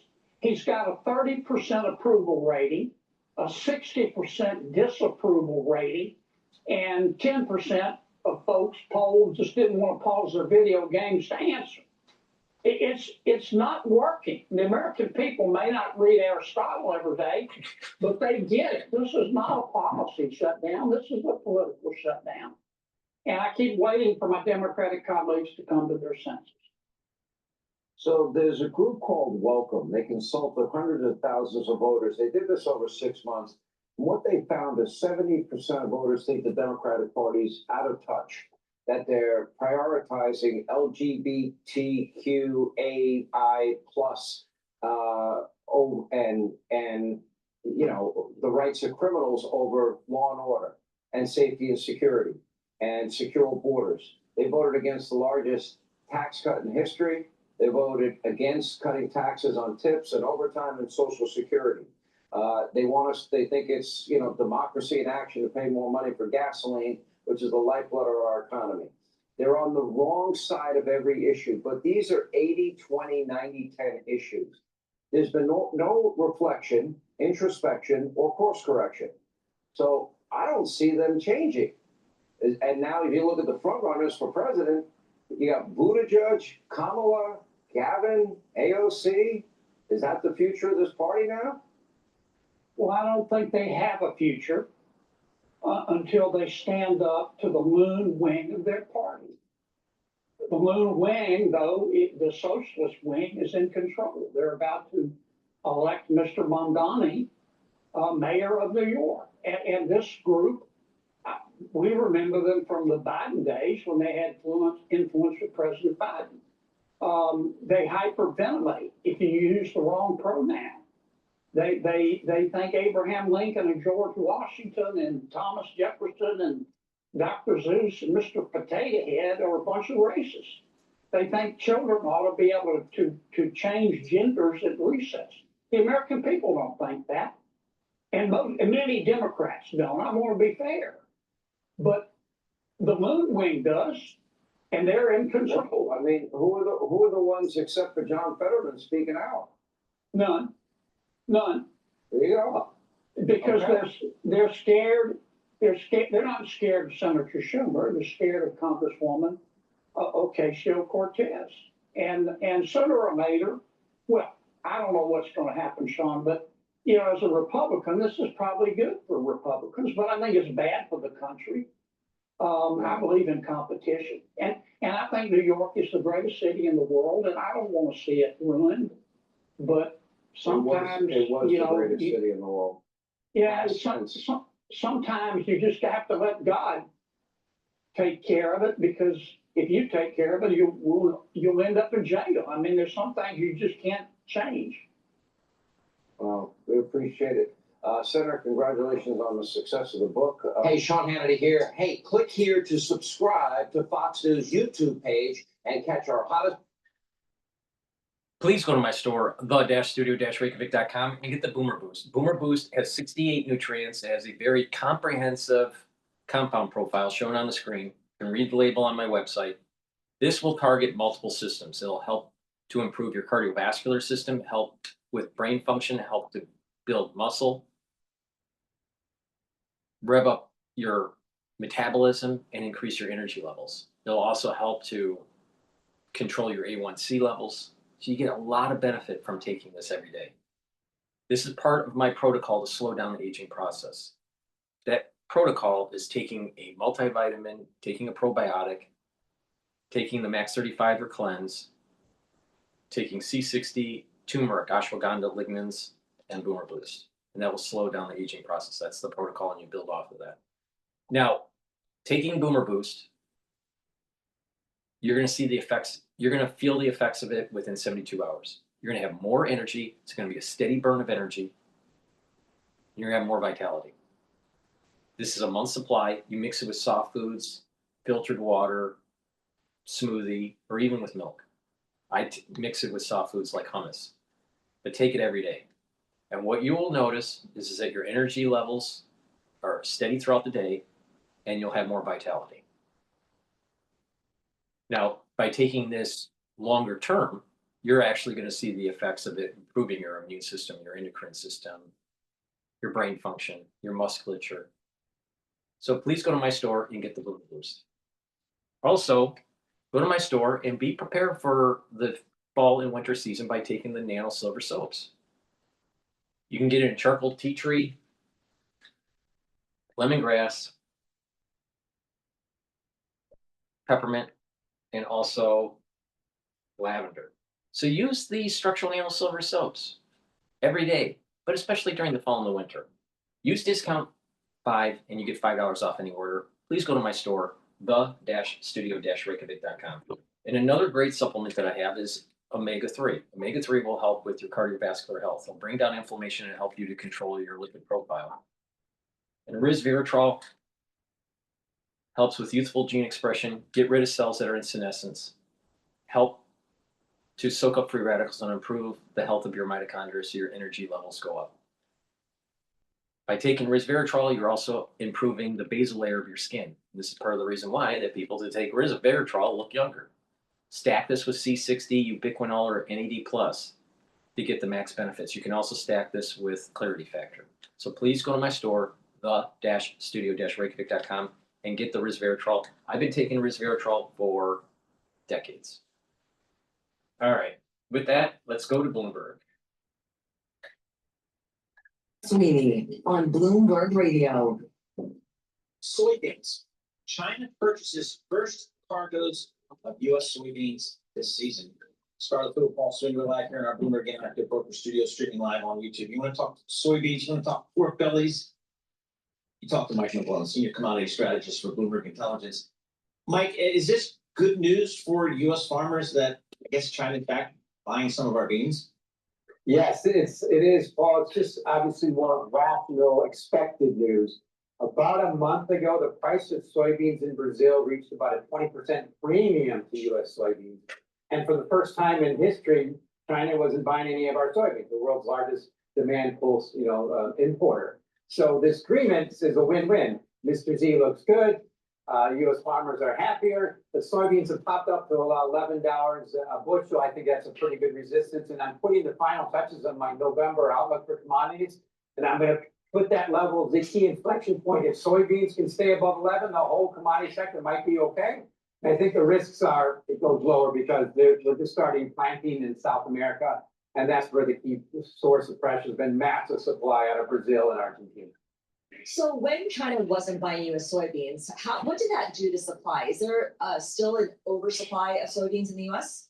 Yes, hello, Scarlett. Well, there is now. There's an oversupply of corn because last year's farmers saw it coming, they saw the lower prices, and they tilted away from soybeans and planted the more corn. We had the best crop ever. There's massive corn, so that price is still kind of hovering low. But soybeans have been the center of geopolitics, partly because China's the world's largest importer, and U.S. used to be a large exporter. We used to export 50% of soybeans, but now it's down to 40% because all that supply came on in Brazil. Most notably, it came on because of a big spike in prices in 2022. You see the elasticity there, and that's the problem with commodities is sometimes when prices go up, you just bring on more supply. Now we're heading towards a lower price cure. But soybeans are in the center of geopolitics. And the key thing is they bounce, they're up about 10% in the year within broader bear markets. And it's the time you have to be very careful. We just get another normal production season out of Brazil. Pressure will continue as that supply just remains massive. All right, here's the dumb farmer question of the day, my ignorance here. If I'm a farmer like corn, soybeans, wheat, am I reaping right now? Am I sowing right now? Or what am I doing in like October, November? You're basically hurting. We're right near the end of harvest. And at this time of year, you're really active in the market. You're either marketing that corn and putting it into the market, as we say in Illinois, bringing it to the river to get down the Illinois River, or you're putting it in a bin and storing it. And so generally, are you putting it into someone else to pay for storage? And soybeans are the cheapest to store commodity, typically, among most commodities, except for gold. So a lot of those have been put in the bin. I think they're being put out of the market now. Of course, if there's exports, we haven't had those exports, at least not to China. Corn still probably sticking in the bin. You hang on a little bit, but that's the key thing. Is prices are so low now that we're right near the cost of production. So the corn belt's in a bit of hurt right now. All right, let's switch over away from soft commodities and look at metals. Copper prices in London climbing to a record high. I'm looking at London copper prices up 1.3%. In New York, they're up about 1.8%. What's going on there, Mike? That's a big shift, Scarlett. I appreciate it. Switching over to the elastic commodities to the less elastic commodities and metal. And the key thing about copper is it's going up for kind of the wrong reasons. It's supply constraint. There's been some issues this year with production, most notably in Indonesia and South America. So it's curtailing supplies and prices are going up on that. It's usually not enduring. Oftentimes it'll bring on that more supply and create incentive to reduce demand a little bit. So that's a bit of an issue, but it's also U.S. copper's been the center of the world universe. It popped to a new high early in the year, got to around $6 a pound. It's dropped down to $4. Now it's running just above $5 a pound. The key thing for copper is it's highly correlated to the stock market. And copper will be fine as long as the U.S. stock market keeps going up, and that to me is a key risk that this highly economically sensitive commodity might drop if the stock market drops. And so it's all kind of dependent on stocks now. I have no idea what Mike McClellan does for a living. It's just what's tied to what? What's correlated to what? I don't know. It's all It trades all over. These things trade in London. They trade in Chicago. Different price. I don't know. All right, let's go to the easy one. I think I understand. Seems like gold is holding that 4,000 support level, Mike. Is that a real number? Or is that just a round number I picked out of the air? Well, gold likes these round numbers. Remember, it bumped up to 2,000 for almost 4 years. Well, gold was really bullish, but I had to eat that for 3-4 years. And finally, it's popped up 3,000, now 4,000, but it's so extremely stretched versus most moving averages. People like Tom King would say like 3 or 4 standard deviations versus a 20, a 40, 50, or 60-month moving average. So that history of years, I switched a little away from the fundamentals. I switched to risk manager, saying it's so expensive here, you have to be very careful buying. So a time correction around 4,000 would be quite bullish. But typically from levels this high, you can easily get a 20 to 30% correction in a normal bull market. That's why I think gold is just so ahead of itself. And the key thing I'll end with is this disparity gold being up almost 55% on the year and crude oil being down 15%. That disparity, about 70%, is the most ever, and it surpasses about 60% in 2008. It's not a good sign for the global economy. All right, good stuff, Michael McGlone, and we covered a lot around that, right? But we didn't even get to pork bellies. I mean, is pork belly We're called? doing that all the time. All the time. And Exactly. one day we're gonna get Mike McGlone on Pork Bellies. Mike McGlone, of course, joining us from Miami and giving us the lowdown on all the commodities. He is Bloomberg Intelligence's senior commodities strategist. So China's buying soybeans, and finally some good news on the U.S.-China trade front. And of course, the president and Xi Jinping will be meeting later on tonight, our time, and we'll see what this all shakes out to be. All right. For our listeners in the US, a reminder, you can listen to us via satellite radio on Sirius XM. Please go to my store, the-studio-reykjavik.com, and get the heirloom barley. Heirloom barley is going to help to detoxify your body, bring down inflammation, and soak up free radicals through superoxide dismutase. By bringing down inflammation and detoxifying your body, you're improving your immune system, your endocrine system. Super important. And please go to my store and get the dual-purpose deodorants. You use this as a daily deodorant, but it'll also help to detoxify your body. It's made from essential oils from the Himalayas, very high-quality ingredients that are in these deodorant bars. It's for males and females. You can get it in peppermint, lavender, and tea tree, or in citrus. Please go to my store and get the dual-purpose deodorants. Again, detoxifying your body is super important to help with the immune system and the endocrine system. Zeolite, another great supplement that I have that will help to detoxify your body. This will bind to heavy metals, toxins, and chemicals and allow you to urinate them out within 6 to 8 hours. Take it every day. Take 3 small drops underneath your tongue. Drink it with filtered water. Do that every day, and you're detoxifying your body, helping your endocrine system, your immune system, and even your brain function. By detoxifying your body, your organ systems will perform better. Make sure you drink it with filtered water and stay away from processed foods.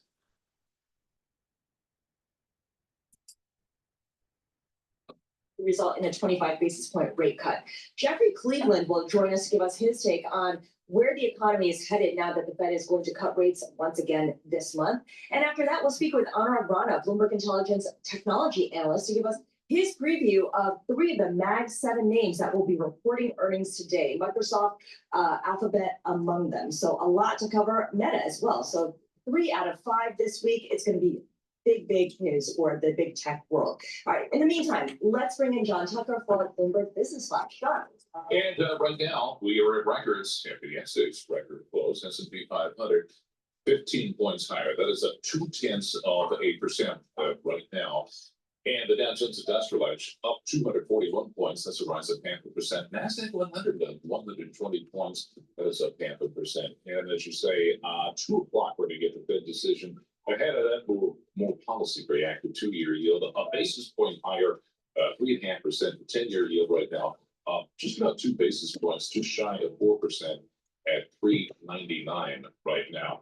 And you have a tale of 2 stocks. NVIDIA achieving a historic $5 trillion market cap, up over 5% right now. And then the worst performing stock in the S&P 500, Pfizer shares, ticker symbol FI, they are down a whopping 41%, slashing the adjusted earnings per share guidance for the full year. Caterpillar shares, they are gaining right now close to 13%, reporting adjusted earnings per share for the 3rd quarter that beat Wall Street expectations. Julian Emanuel says, you know what, stocks can go higher. He's got a lifted year-end target for next year for the S&P 500. But I will say, over the last week, I've been getting sort of derisive jokes about that price target not being aggressive enough. And that to us signals maybe there's a little bit of too much exuberance. He wouldn't say what those jokes were, by the way. John Malone is going to step down as chair of Formula One owner Liberty Media and Liberty Global. That's according to the Financial Times, citing people familiar with the matter. He is 84 years old. Today's the anniversary. You know what happened 13 years ago today? Not exactly a happy anniversary. Hurricane Sandy hitting the region. And we are still dealing with the aftermath of that. You just have to go through one of the train tunnels to see the work continuing. Or you just you go down to Mount Logan, New Jersey, the seashore, and monster house. It's all 10, 15, $20 million homes. Until you get to an empty lot where that they chose for whatever reason not to rebuild. Yeah. So it's a strange situation. Anyway, we check the markets for you all day long, right here on Bloomberg Radio. I'm John Tucker, and that is your Bloomberg Business Flash. Sterling Ball.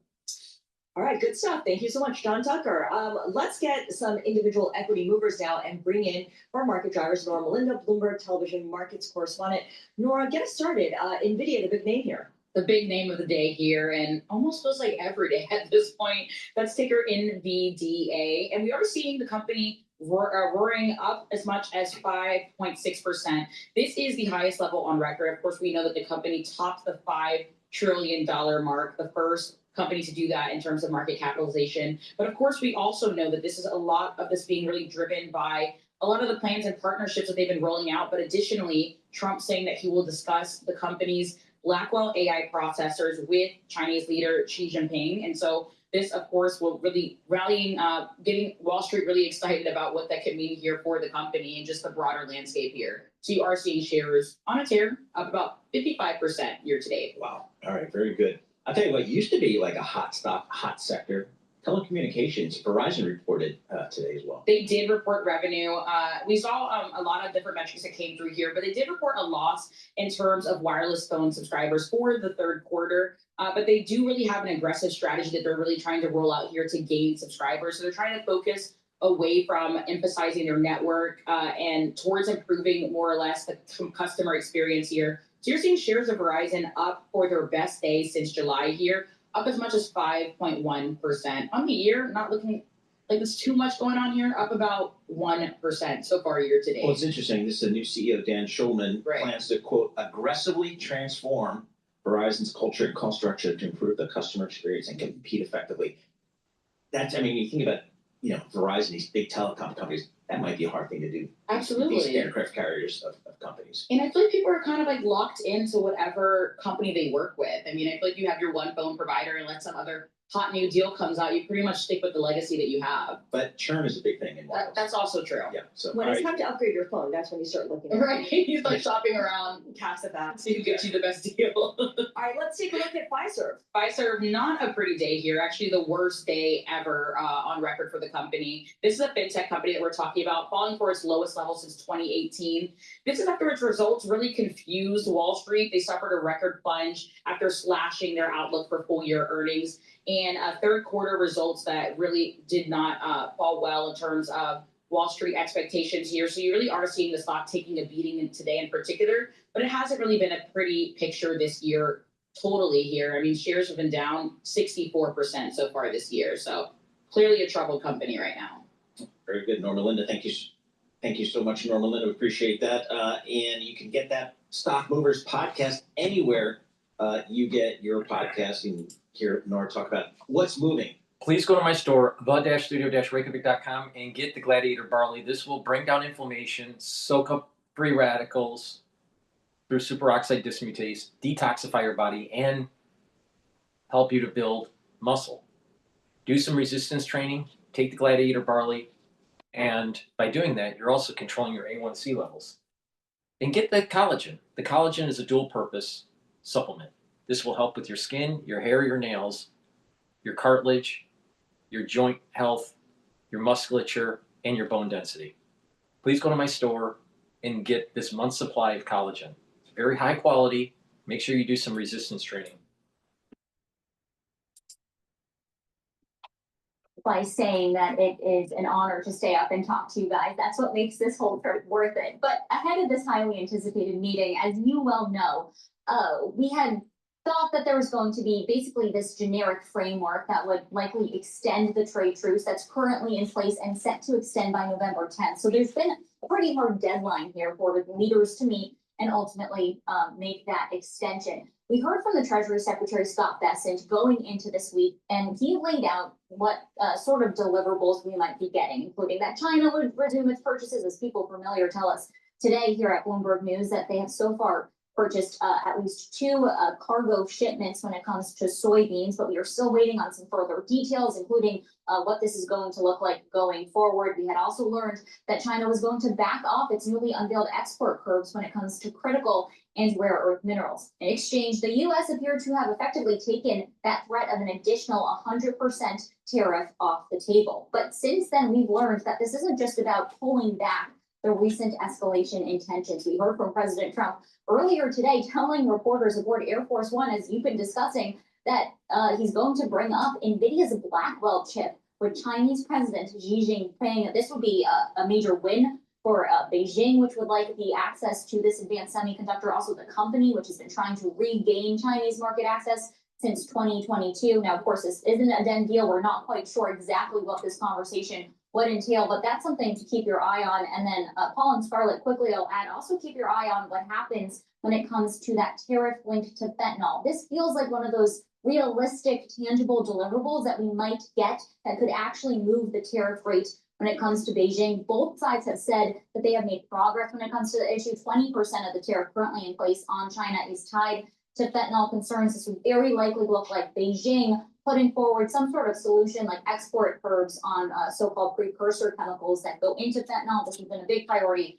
for this White House, and we'll see if there's any sort of deliverable change here. All right, thank you for that complete wrap up of what we're likely to see. You mentioned NVIDIA, and we know that President Trump yesterday said that he would be meeting with Jensen Huang, the CEO of NVIDIA. The company yesterday, of course, holding its AI conference in Washington, D.C. The stock climbed to record high. Jensen Huang talking about how there really isn't an AI bubble. Do we know if that conversation between the president and Jensen Huang took place? Because I'm curious what kind of leverage Jensen Huang has with the White House. He's also seen as kind of a go-between with Beijing as well.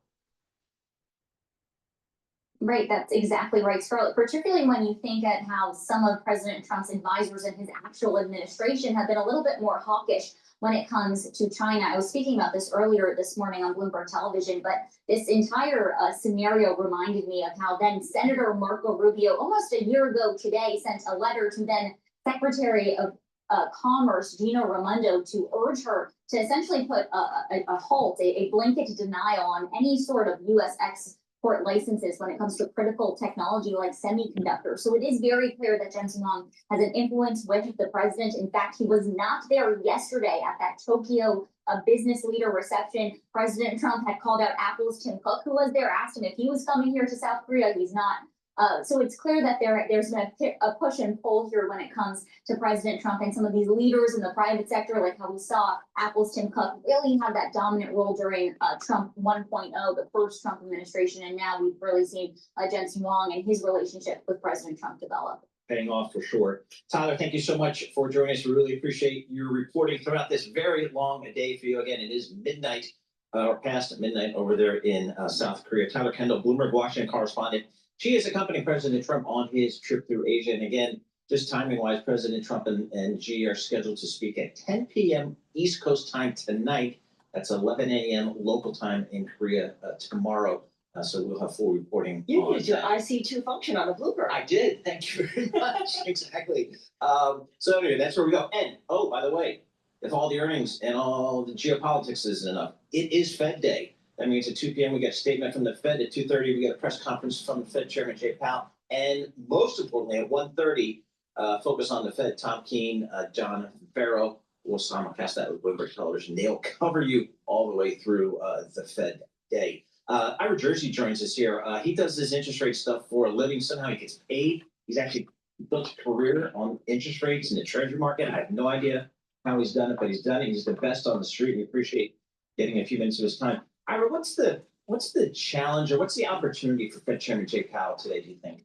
Yeah, I think he has to be a little bit cautious, right? Because he doesn't have all of the data. So it's going to be difficult for him, I think, to significantly change any outlook or view of the members of the Federal Reserve. So it's going to be, basically saying, look, we're going to cut interest rates. We see some fragility in certain parts of the economy. So we're going to cut cautiously, right? And what does cautious mean? Some people think that means they're going to maybe skip December and then go January and the like. Now, it's not their normal operating procedure. When you remember Alan Greenspan and his measured pace comments, a couple of decades ago, that meant 25 basis points every meeting, right? So being cautious doesn't necessarily mean a skip, but it can, right? And I think that that's an important and something that he can convey is that, look, we're not necessarily going to continuously cut interest rates down to 2% or something like that. So he'll say that. And then importantly, it's the funding markets. That's really what we're looking at today, especially when you see what happened to the repo market yesterday, and you saw SOFR today printing at 4.31% above the upper bound of the Fed's policy rate. And I think that, that's showing some stress. And that I would be surprised if he's asked a lot of questions about that. But I think for the Treasury market participants and the things that I look at, that's going to be the key today.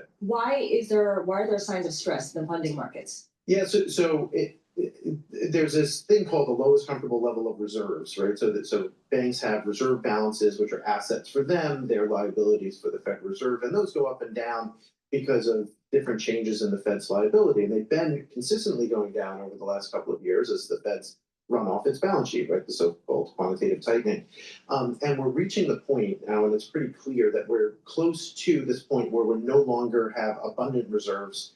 And the thing is, there's no such thing as ample. I don't like that word. I think the Fed thinks that there's something called ample. You either have enough reserves, you have ample reserves, or you don't. And the problem is it's like a switch, right? So on a dime, you can go from having enough reserves in the system that everything's working properly, and then the next second, like we saw in September of 2019, you don't have enough reserves, and the market needs reserves added to the system. And that's a dynamic number. We don't know where it is. It changes all the time, right? And bank reserve balances and demand for reserves is much higher today than it was prior to the global financial crisis. So all these people who think we can go back to a $1 trillion Fed balance sheet, they're living in a fantasy land as far as I'm concerned. And part of the reason is because bank reserves are the easiest high quality liquid assets to own. And so there's always going to be demand for these reserves by these large financial institutions. And unless you change regulations and change some of the capital rules, that's always going to be the case. And if there's not enough of them, then interest rates in the short end, so overnight interest rates, just shoot up.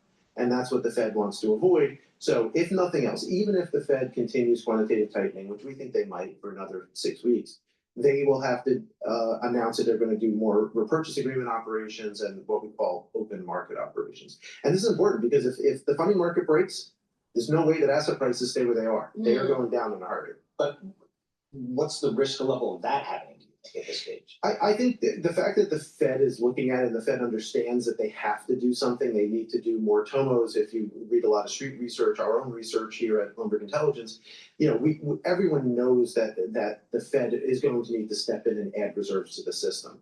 They were hoping that the standing repo facility would be enough, and that got tapped this morning for $10 billion. Mostly mortgage-backed securities, interestingly, was the collateral that was put there, suggesting that there's a bank or two that really does need some reserves. $10 billion is not a massive amount given the size of our economy and the financial markets. But if the Fed is not prepared to add even more reserves, right, another 20, 30, $40 billion of reserves, you could wind up seeing a significant uptick in the funding markets. And we have things like bond settlements. So treasuries we're settling about $80 billion of treasuries between tomorrow and Friday at bank month end. So we're going to see some more volatility in these front end funding markets. So we've seen yields kind of stuck in a range the last few days. There's been a data vacuum, but there's been a data vacuum all month, so that's not new. Is there going to be anything in this FOMC meeting or what Jay Powell says that could change where yields are? Yeah, I don't think so much the 10-year. In fact, I think the 10-year is pretty close to fair value. A lot of our models suggest that just based on right around the 4%. economic data that we have. Yeah, plus or minus 20 basis points, right? Won't be a surprise. But the front end, the front end can move a lot if he shocks us, but I doubt that he will. All right, Ira Jersey, thank you so much. He is, of course, Bloomberg Intelligence's rate strategy here at BI. And we're, of course, counting you down to that FOMC decision at 2 p.m. And Jay Powell speaking at 2:30. We'll have full coverage on Bloomberg Radio and Bloomberg Television starting at 1:30 p.m. Eastern Time. This is Bloomberg.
Markets, headlines, and breaking news 24 hours a day at Bloomberg.com, Bloomberg Television, and the Bloomberg Business app. This is the Bloomberg Business Flash. And I'm John Tucker, the Bloomberg Newsroom with this Bloomberg Business Flash. We're brought to you by Oracle. Attention growing businesses. Oracle offering to cut your current cloud bill in half if you move to Oracle Cloud Infrastructure.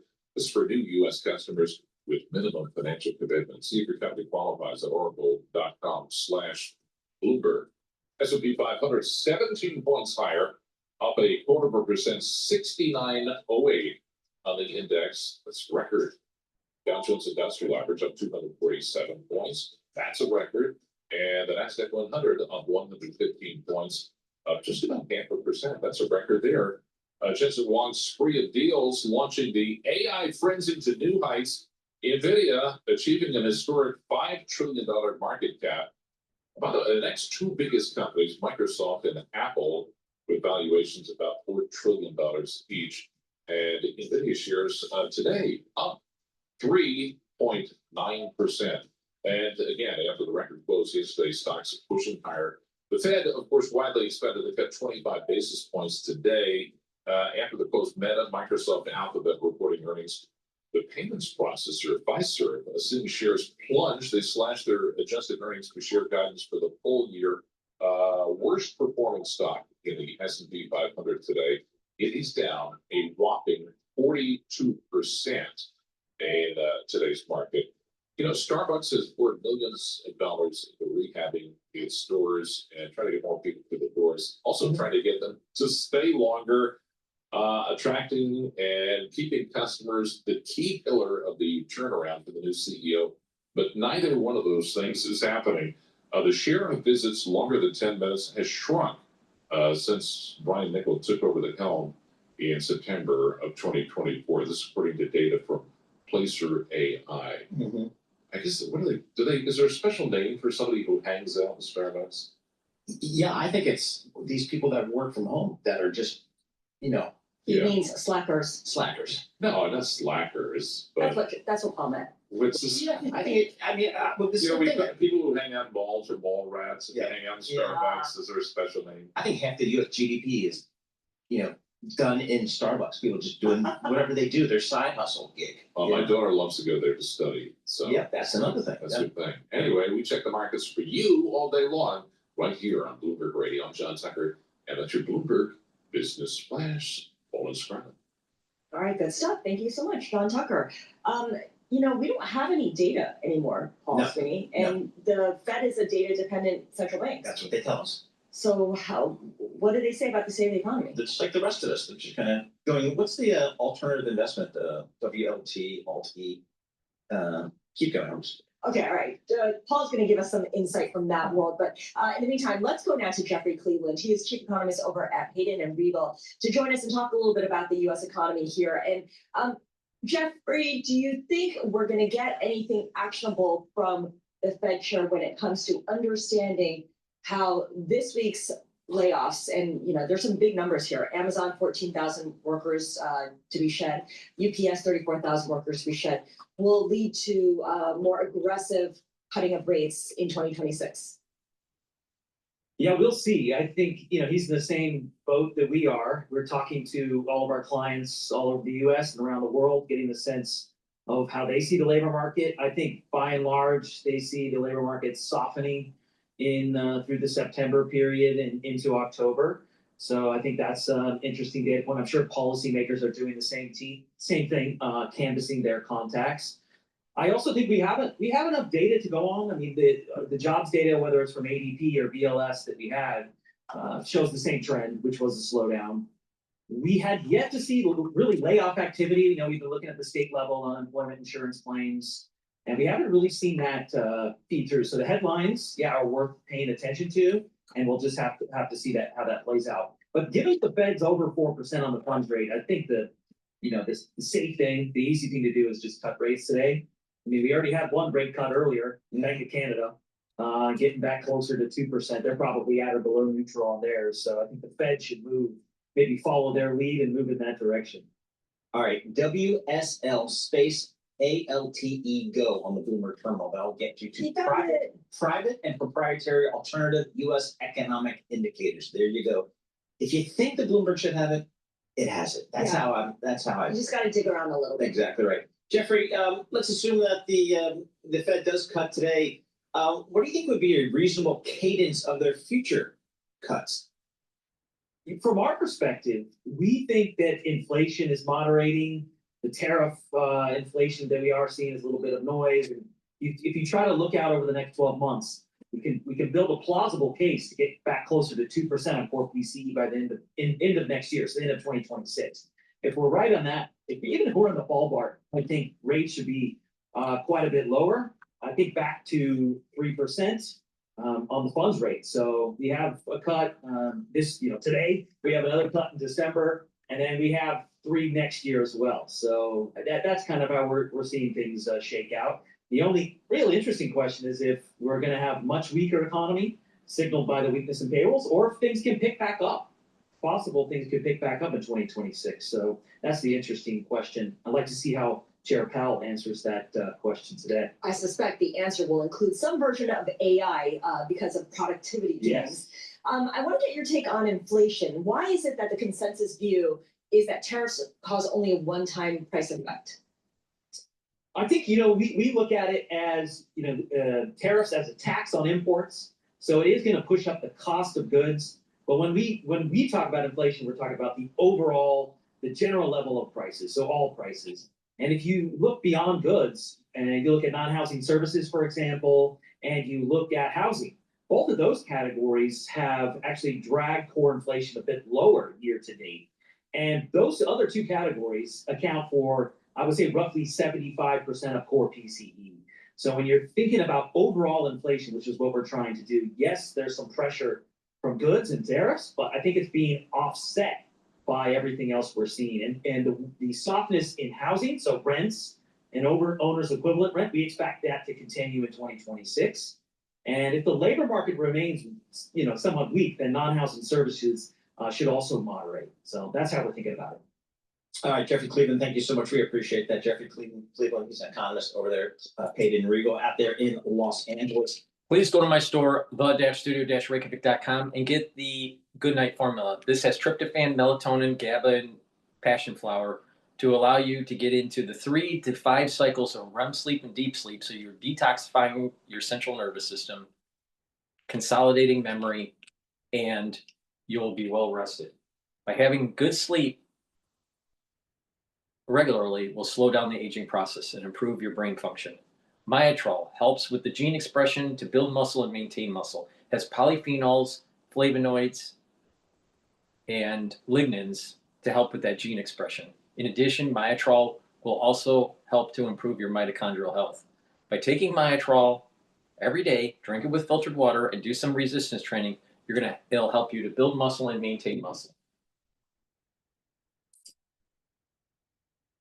NVIDIA's technology. So there is a real symbiosis. We haven't seen any slowdown from them. We'll get some signaling after the results come out in their various conference calls about what their plans are for investment in this area going forward. But at least based on yesterday's GTC event here in Washington, the big industry confab sponsored by NVIDIA, we're really getting a sense of no sign of an end to the momentum. And Jensen Huang was emphatic in saying that he sees no sign of a bubble coming and that he expects another $500 billion in revenue over the next 5 quarters tied to all of that. I'm so glad you bring that up because we wanted to play some sound from that conversation Jensen Huang, the CEO of NVIDIA, had with our Ed Ludlow, Bloomberg Tech co-host. Ed spoke with both Jensen Huang and Nokia's CEO, Justin Hotard. Let's take a listen. I don't believe we're in an AI bubble. And the reason for that is we're going through a natural transition from an old computing model based on general purpose computing to accelerated computing.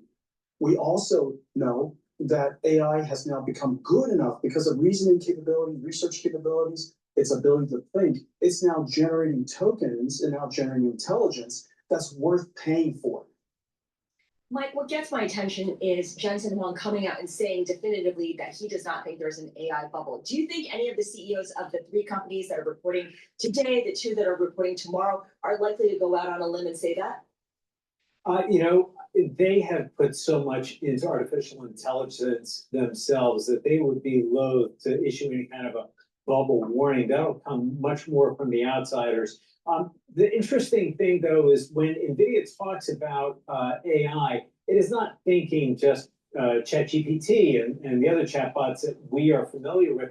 They're talking about so many more things and uses. And one priority for Jensen Huang is really to accelerate the adoption of artificial intelligence across the economy in a variety of platforms. It ranges from robotics to cybersecurity to business automation, all sorts of things that they were talking about and really infused all the partnerships and deals that the company was announcing yesterday. We could do a quick review, Scarlett. It's Uber, it's Lucid when it comes to transportation, it's CrowdStrike when it comes to cybersecurity, it's Palantir when it comes to business automation. So the company really is not only trying to push this narrative, but it's trying to show it as well. And they even began to talk about some of the edge case uses for quantum computing, which is another area of keen interest for investors. And it's been an area that NVIDIA has been edging toward in the past few years. Michael, there are some investors out there that are obviously a little reticent about this whole AI story and the momentum behind it. Maybe they want to tap the brakes every once in a while. And I think their argument is basically, okay, I get the big spending by the hyperscalers, but what's the return on investment again? Every once in a while we hear from those people. Where do you think that narrative is today? Well, it remains one of the big questions. When does revenue actually become something measurable and tied to artificial intelligence use? And Jensen Huang was trying to point yesterday to, look, AI has not only the use case, but it is actually starting to pay off. The models are starting to pay off. And this is why he sees the world not being in a bubble right now. But it is something that companies will have to try to demonstrate more visibly as they release results to justify all the expenditures that they have been making on data centers and on all the technology that goes into them to power these models that they intend to use. All right, Michael Shepard, really appreciate your joining us and giving us, a wrap up of what we're seeing right now. NVIDIA, once again, $5 trillion in market cap. $5 trillion, Paul, that is a lot of zeros. That is. And when you see the movements in these stocks, I'm just thinking some of these big tech stocks that have been announcing these big investments with each other and Chat GPT, and the amount of dollars, the absolute dollars of gains and losses in the stock market every day on some of these names is staggering, because you are, a 5% move in a $4 trillion market cap stock. That's real money. Right, and the spending that they're all doing on products or services and things like chips from each other, that is responsible for a big chunk of the GDP as well. So if anyone slows down their spending just a little bit or pulls back a little bit, that could have a ripple effect. Yep, absolutely. So year to date, just for those keeping score, at home, NVIDIA up 55% year to date. So pretty solid return there. Mr. Wang, obviously with his personal stake in the company, shooting up the rich. Please go to my store, the-studio-reykjavik.com, and get the probiotic. You can get it in veggie cap version or powdered version. By taking a good probiotic, you're going to help with your gut biome, improve your immune system, improve your cellular metabolism and your overall digestion, and improve your brain function. With a good gut biome, you're going to improve the communication between your gut and your brain. You're going to be able to sleep better, consolidate memory, detoxify your central nervous system, and be well rested. And when you do that, you're slowing down the aging process. Good health starts at the gut. Please go to my store and get the veggie cap version or the powdered version of the probiotics. Take them every day. Make sure you drink them with filtered water. And also get the complete multivitamin. The complete multivitamin has the multivitamins that you need for proper enzymatic activity so your cells perform properly. The foundation of my anti-aging protocol is taking a good multivitamin and stacking it with the probiotics. That's the foundation. Then you take the Max 35 or Cleanse. That will help to boost up your immune system. Take C60 to soak up the free radicals. Take the turmeric, ashwagandha, and lignans to boost up the immune system. And Boomer Boost to rev up the metabolism and increase your energy levels. That stack will slow down the aging process. Please go to my store, the-studio-reykjavik.com. All right, let's play CNBC talking about AI layoffs. Here is the question of the morning. Are AI layoffs real, or are they a scapegoat for what's going on in the employment picture in this country? Christina Putzinello joins us now with that story. Good morning. Good morning, Andrew. Amazon, Chegg, Microsoft, Meta, Salesforce, the list continues. Tech companies just are cutting tens of thousands of jobs, and some of them are blaming AI. But at NVIDIA's GTC and DC yesterday, top CEOs were telling us something completely different about what's driving these cuts. For example, Perplexity CEO says the AI narrative is missing the point. Overhiring they did in the COVID era, but they didn't actually need to. The results of that are being seen now. So correlation doesn't imply causation. Like it's not because of AI that people are losing jobs. And CoreWeave CEO Michael Tractor frames it as part of a bigger pattern that just happens in tech history. During each technical revolution. There is a rotation that occurs. And I think one of the roles for government is going to be to assist the rotation that's required to retrain, to repurpose, to allow people to build careers. And CrowdStrike CEO George Kurtz told me AI elevates workers into controllers while AI can handle all of the grunt work. So essentially working alongside AI, that's what humans will do. The reality though is just more complicated. Amazon, cut 14,000 jobs citing AI. Microsoft eliminated over 15,000 this year while investing about 80 billion in AI. Meta slashed 600 from its AI unit. Salesforce cut 4,000. You get the point. All while posting almost record profits. The CEOs at GTC aren't just blind. Just use some common sense. If all these companies are spending so much money on AI, do you really think that they're going to use humans? Are they spending more money on humans? Or are they spending more money on digits? They're spending more money on digits. So don't be surprised that they need less workers. I replace the story their own industry is pushing. They say companies are using AI as cover to finally correct years of bloated headcount and hiring mistakes. Okay, so, well, here's the thing I think about. NVIDIA at $5 trillion, that's a question about where we're all going. But the other piece of it on the employment side is for all of these companies, NVIDIA and the like, to get to these valuations, they have to create remarkable amounts of productivity. So if they're as successful as we all want them to be, it also means that maybe there's going to be folks who don't have jobs to ultimately pay for all this. Yeah, well, to your point, we're going to have round trip idea. Yeah, it will cut jobs in order to lower costs so that they remain more productive and keep the margins. Is that what you're implying? Yeah. Of course. But then for NVIDIA's case, they have the money, right? They're spending like crazy. They're investing in Intel. They're announcing $1 billion in Nokia. So I guess if you're an employee at NVIDIA, which and there's no job cuts, but actually, for example, you'd be wondering why I be getting laid off. The same for a lot of these other tech companies when Microsoft is spending X amount of dollars on dealing with OAI or other firms like Nebius, for example, to build out data centers. Why are they cutting jobs?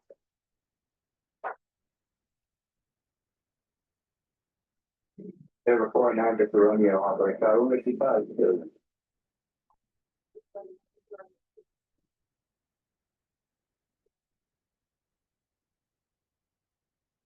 Welcome aboard, Mr. Elizabeth. Oh, thank you. Good morning. Come on in. Let's go.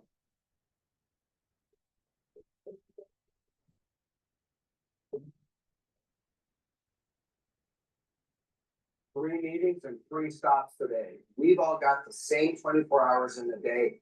I know the feeling. There's just never enough time. If you've ever considered flying private jets, you have to check out One Flight's Bad. Please go to my store, the-studio-reykjavik.com, and get the olive leaf extract. This is a dual purpose product. It's going to bring down inflammation, and it's also going to help with your lipid profile. By bringing down inflammation and helping reduce LDL levels and increase your HDL levels, you're reducing plaque formation. So please go to my store, get the olive leaf extract, take it every day, drink it with filtered water, and boost up that immune system and help with your cardiovascular system. In addition, make sure you take this during the fall and the winter season. Why? Because in the fall and winter season, you need a really robust immune system.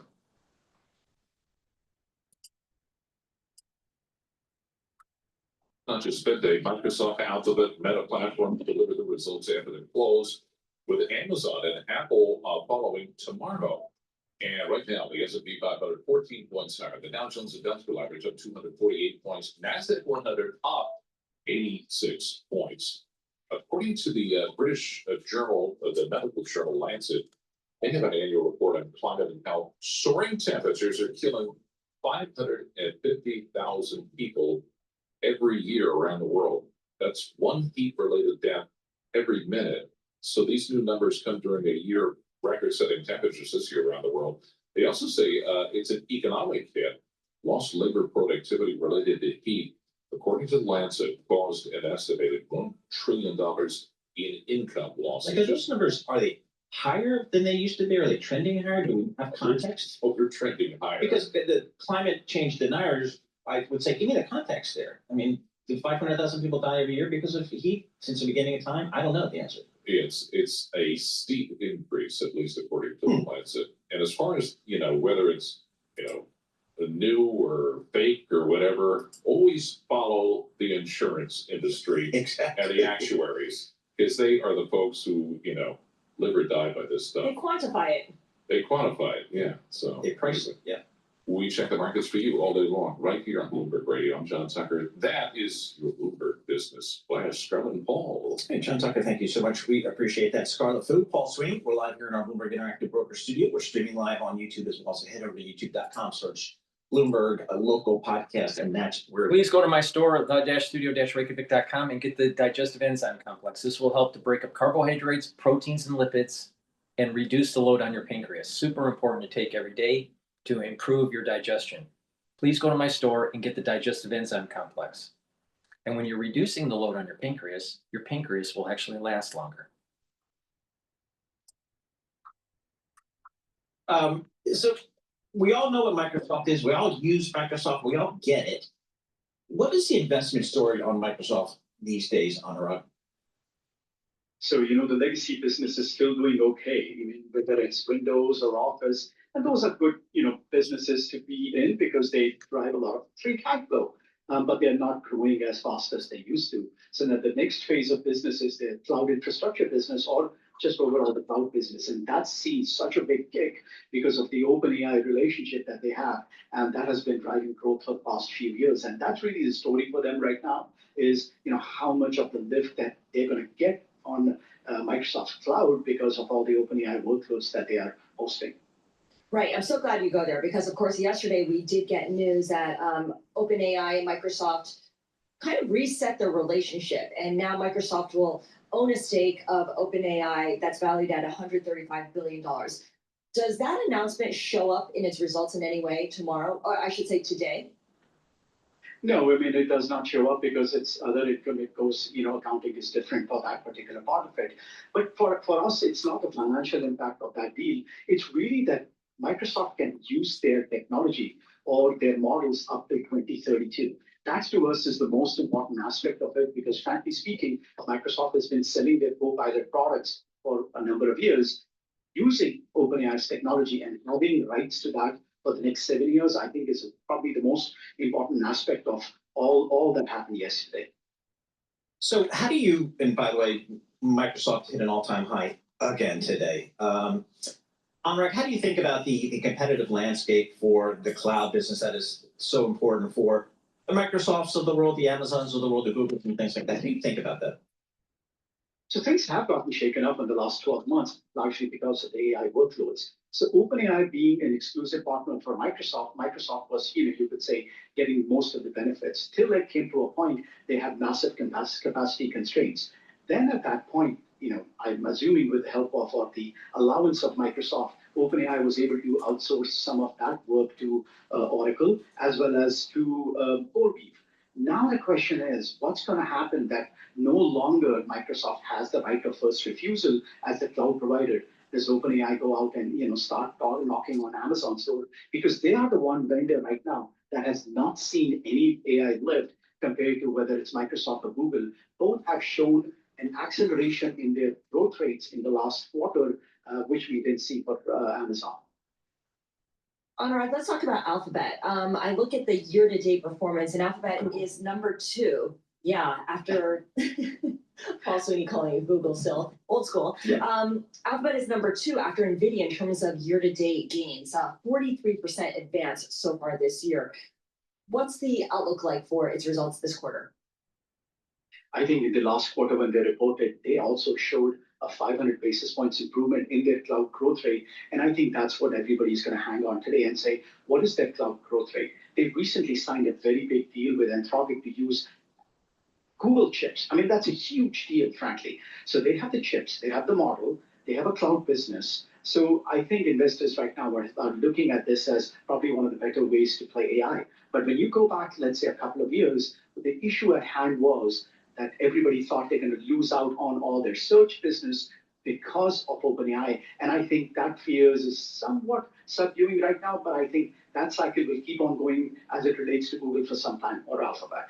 I mean, at Google, dude, we spent long and hard coming up with a name and ticker symbol on the IPO. So I have to admit, Anurag, I don't know. I don't click on as many links as I do in my search. I mean, I kind of go with the AI thing that comes up at the top. I'm like, okay, I got my answer. Paul, I do the same thing, but one of the things is I'm also spending a lot more time on YouTube. So I mean, the question is, if you have a plethora of assets which Google has, you have a large language model, you have a cloud business, now you have chips. These guys, but I have not seen personally that level of slowdown in their search results as one would expect based on all the things we all talk about on a normal basis. So they're really doing something right where they're monetizing on whoever is going to their platform. They're doing the right thing of making sure they're pricing those products properly. Is the overhang from the DOJ looking into them as a monopoly over? I mean, have we just kind of forgotten about that completely for Alphabet?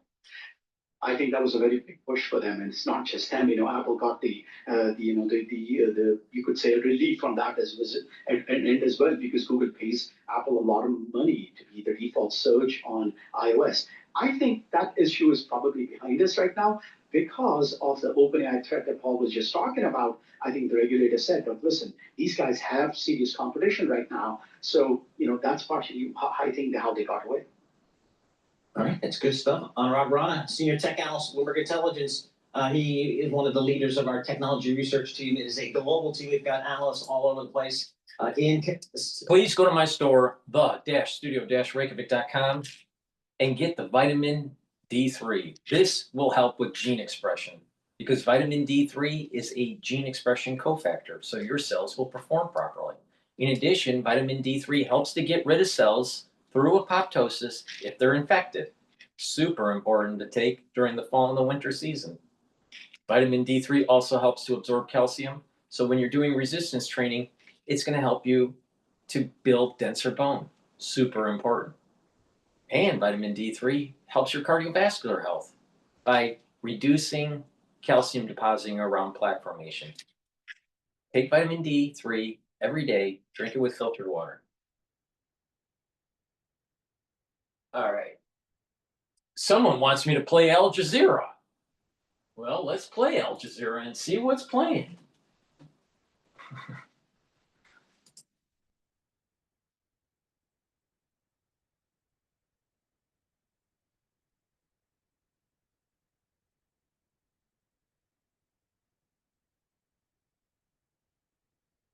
Oh, hockey.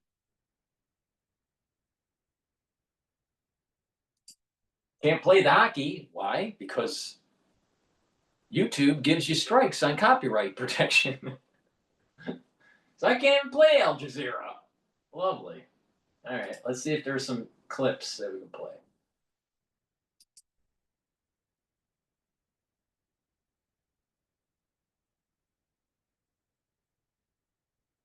This was 5 hours ago. Gaza destruction, demolition of homes.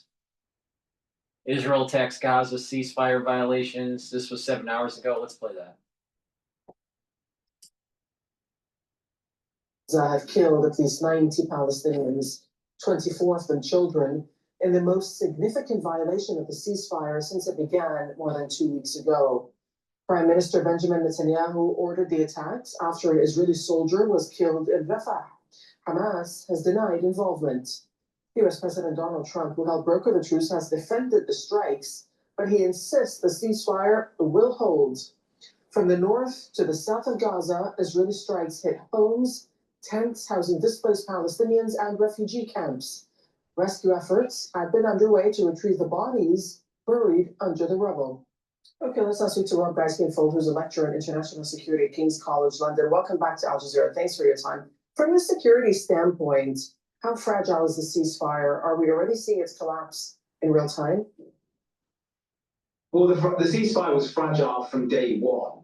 We know that both Israel and Hamas basically signed up, but under significant military or diplomatic duress. In both cases, their affirmation to signing up to the ceasefire was a yes, but and both sides are hoping that the other will make the job easy for them and break the ceasefire and be blamed by the international community. So what we're seeing is this kind of game of chicken where both sides are trying to test each other's limits, test each other's boundaries, whilst also looking for the smoking gun that gives them the excuse to violate the ceasefire. That's what we've seen Israel doing in the last 24 hours. The fact that a soldier was killed in Rafah, we still don't know by whom. We still don't know whether this was ordered by Hamas or whether this was somebody else or a Hamas cell operating independently. But Israel has seized that opportunity to violate the ceasefire because this is what they wanted all along. Though the Americans will be trying to rein them in, which is exactly what we've seen. The US saying that we expect Israel to respond, but in private they'll be telling the Israelis, we also expect you to stop. But the thing is, when Washington says that the ceasefire is holding, despite almost 100 Palestinians in Gaza being killed, what does this reveal about how the US sees this and how the US sees stability? The US wants quiet. As long as both parties sign up to the ceasefire and stay signed up to the ceasefire, then Trump can claim a victory and he can focus elsewhere. What we're seeing is Israel try and impose its own facts on the ground here. Israel has still not withdrawn from Gaza. It controls over 50% of the Gaza Strip directly and far more indirectly. What Israel has always been seeking to do is to basically transplant its model from Lebanon, where there is supposedly a ceasefire, but Israel has the right or the ability at least to act unilaterally against Hezbollah targets, striking regularly. It's still occupying parts of South Lebanon. So it's understandable why to many Palestinians in Gaza, this might not look like an actual ceasefire and definitely not a peace plan, but more an indefinite, prolonged occupation with no end in sight. And looking ahead, what mechanisms, if any, could realistically enforce or monitor a ceasefire that, as you're saying, is breached almost daily? I mean, or is it just a matter of the US telling the Israelis to stop? That's exactly what we need right now. We need the US to say to the Israelis, they may be saying that in private, but also ideally in public, to say, stop, this cannot happen. This is where many of the regional powers with whom the US enjoys close relations, countries like Turkey, countries like the Gulf states, need to step in and say to the US, who will inevitably take their eye off the ball, they're a superpower, they focus elsewhere. Trump has a very, very short attention span. This is where regional actors, regional powers need to say to the US, hey, this thing is slipping away whilst you are looking elsewhere. You need to throw your weight behind this and you need to rein in Israel. And, despite the ceasefire, Israel, of course, maintains tight control over the airspace, the waters, the borders. Hani, our reporter, was saying that there are drones that they're hearing regularly in the skies. The army, of course, retains positions. What is the end game for Israel when it comes to Gaza? The end game for Israel, or Netanyahu's day after, if you like, is very similar to the day before. Israel would quite like to keep the status quo, things that the way things are at the moment, where Israel controls directly around 50% of the Gaza Strip, as you say, controls far more of it through having complete closure of the airspace, the borders, maritime access, for example. Hamas would exist in a run state in around 50% of the Gaza Strip. Israel would control the other 50%, and basically that other 50% that Hamas controls or Israel doesn't directly control would be besieged, it would be blockaded, it would be deprived, and it would be starved. So this is exactly what Israel wants, for the status quo, which is supposed to be temporary, to become permanent. And as I say, that's very, very similar to the status quo we had on October the 6th, 2023. This is not a way to resolve the conflict. It's a way to perpetuate the conflict and a way to perpetuate grievances and to make further conflict inevitable. Rob Guy's-Penfold, you're a lecturer in international security at King's College London, speaking to us from London this hour. Thank you so much. Thank you. Don't miss out. Get a full picture. Subscribe to Al Jazeera for Bible news and expert insights. Like, share, stay ahead. I think if you're not using the van to do business travel. Now, the Hamas-run health ministry in Gaza says a wave of Israeli airstrikes on Tuesday killed more than 100 people. Israel launched the attacks after accusing Hamas of killing a soldier in violation of the US brokered ceasefire. The Israeli army said it struck 30 militant commanders, but gave no details. Hospitals and rescue workers say women and children are amongst the dead. Meanwhile, Hamas has delayed handing over what it says were the remains of a deceased hostage due to the escalation. Israel says it's now resuming the truce, which President Trump has warned must not be jeopardized. Well, our correspondent Sebastian Usher in Jerusalem told us more about what preceded the Israeli strikes. Well, what seems to have happened from the Israeli side is that they had an Israeli soldier killed down in Rafah in the South Gaza, where soldiers are working on trying to destroy the tunnel network there. And yesterday afternoon, one of the soldiers who was involved in the excavation was killed. That was blamed on Hamas. Hamas has denied this. There are also anti-tank missiles fired at troops, according to the IDF. That on top of the issues over the return of the remaining bodies of dead Israeli hostages, which Israel very much believes Hamas is stringing out, but it's not being entirely honest about the whole process, led to an announcement by the Israeli Prime Minister Benjamin Netanyahu that he was ordering powerful strikes to be undertaken on Gaza. We then saw that across Gaza, not just in Gaza City, not just in the center, but also in Khan Yunis, down in the south. And the casualty figures have been mounting through the night since then. The figure you quoted is from the Hamas-run health ministry and other sources there. We're still waiting to have full confirmation from hospitals of all the casualties. Sebastian Usher there. Well, I'm joined now by Manny Fabian, military correspondent for the Times of Israel. Thanks very much for being with us. Do you think this ceasefire is going to hold? Is it under threat? Or are these the events of the last couple of days actually something that was expected? I mean, the ceasefire is very fragile, but it is holding right now. It is these events that have been occurring, the killing of a soldier in Rafah. There was an incident just over a week ago as well, the 2 soldiers were killed in the same area, definitely testing Israel's patience. And if Israel had it its own way, I think it would have responded much more forcefully, even potentially resumed fighting in Gaza. But since this ceasefire has been sort of brokered by the US, the American administration is very much involved in the process. I think right now that's what's keeping Israel restrained and from further sort of responding or retaliating against Hamas. And do you think that pressure on Israel will continue in the way that you describe? I think so. I mean, we've seen Hamas sort of string out this process of releasing the bodies of the dead hostages. It still holds 13 in Gaza. It's supposed to sort of return them by now, and Israel has said that Hamas has the ability to, and it's dragging it out.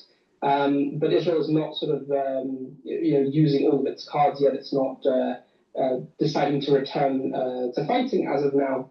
Mainly because it's, first of all, it's interested in actually getting these bodies back, even if it takes Hamas a while to do so. But because of this American pressure, I think that will continue until Israel's patience runs out. If, for example, we see Hamas carry out some more brazen violation of the ceasefire, or even take responsibility for an attack on troops, then I think we would see Israel return to fighting. But as of now, we're not at that stage.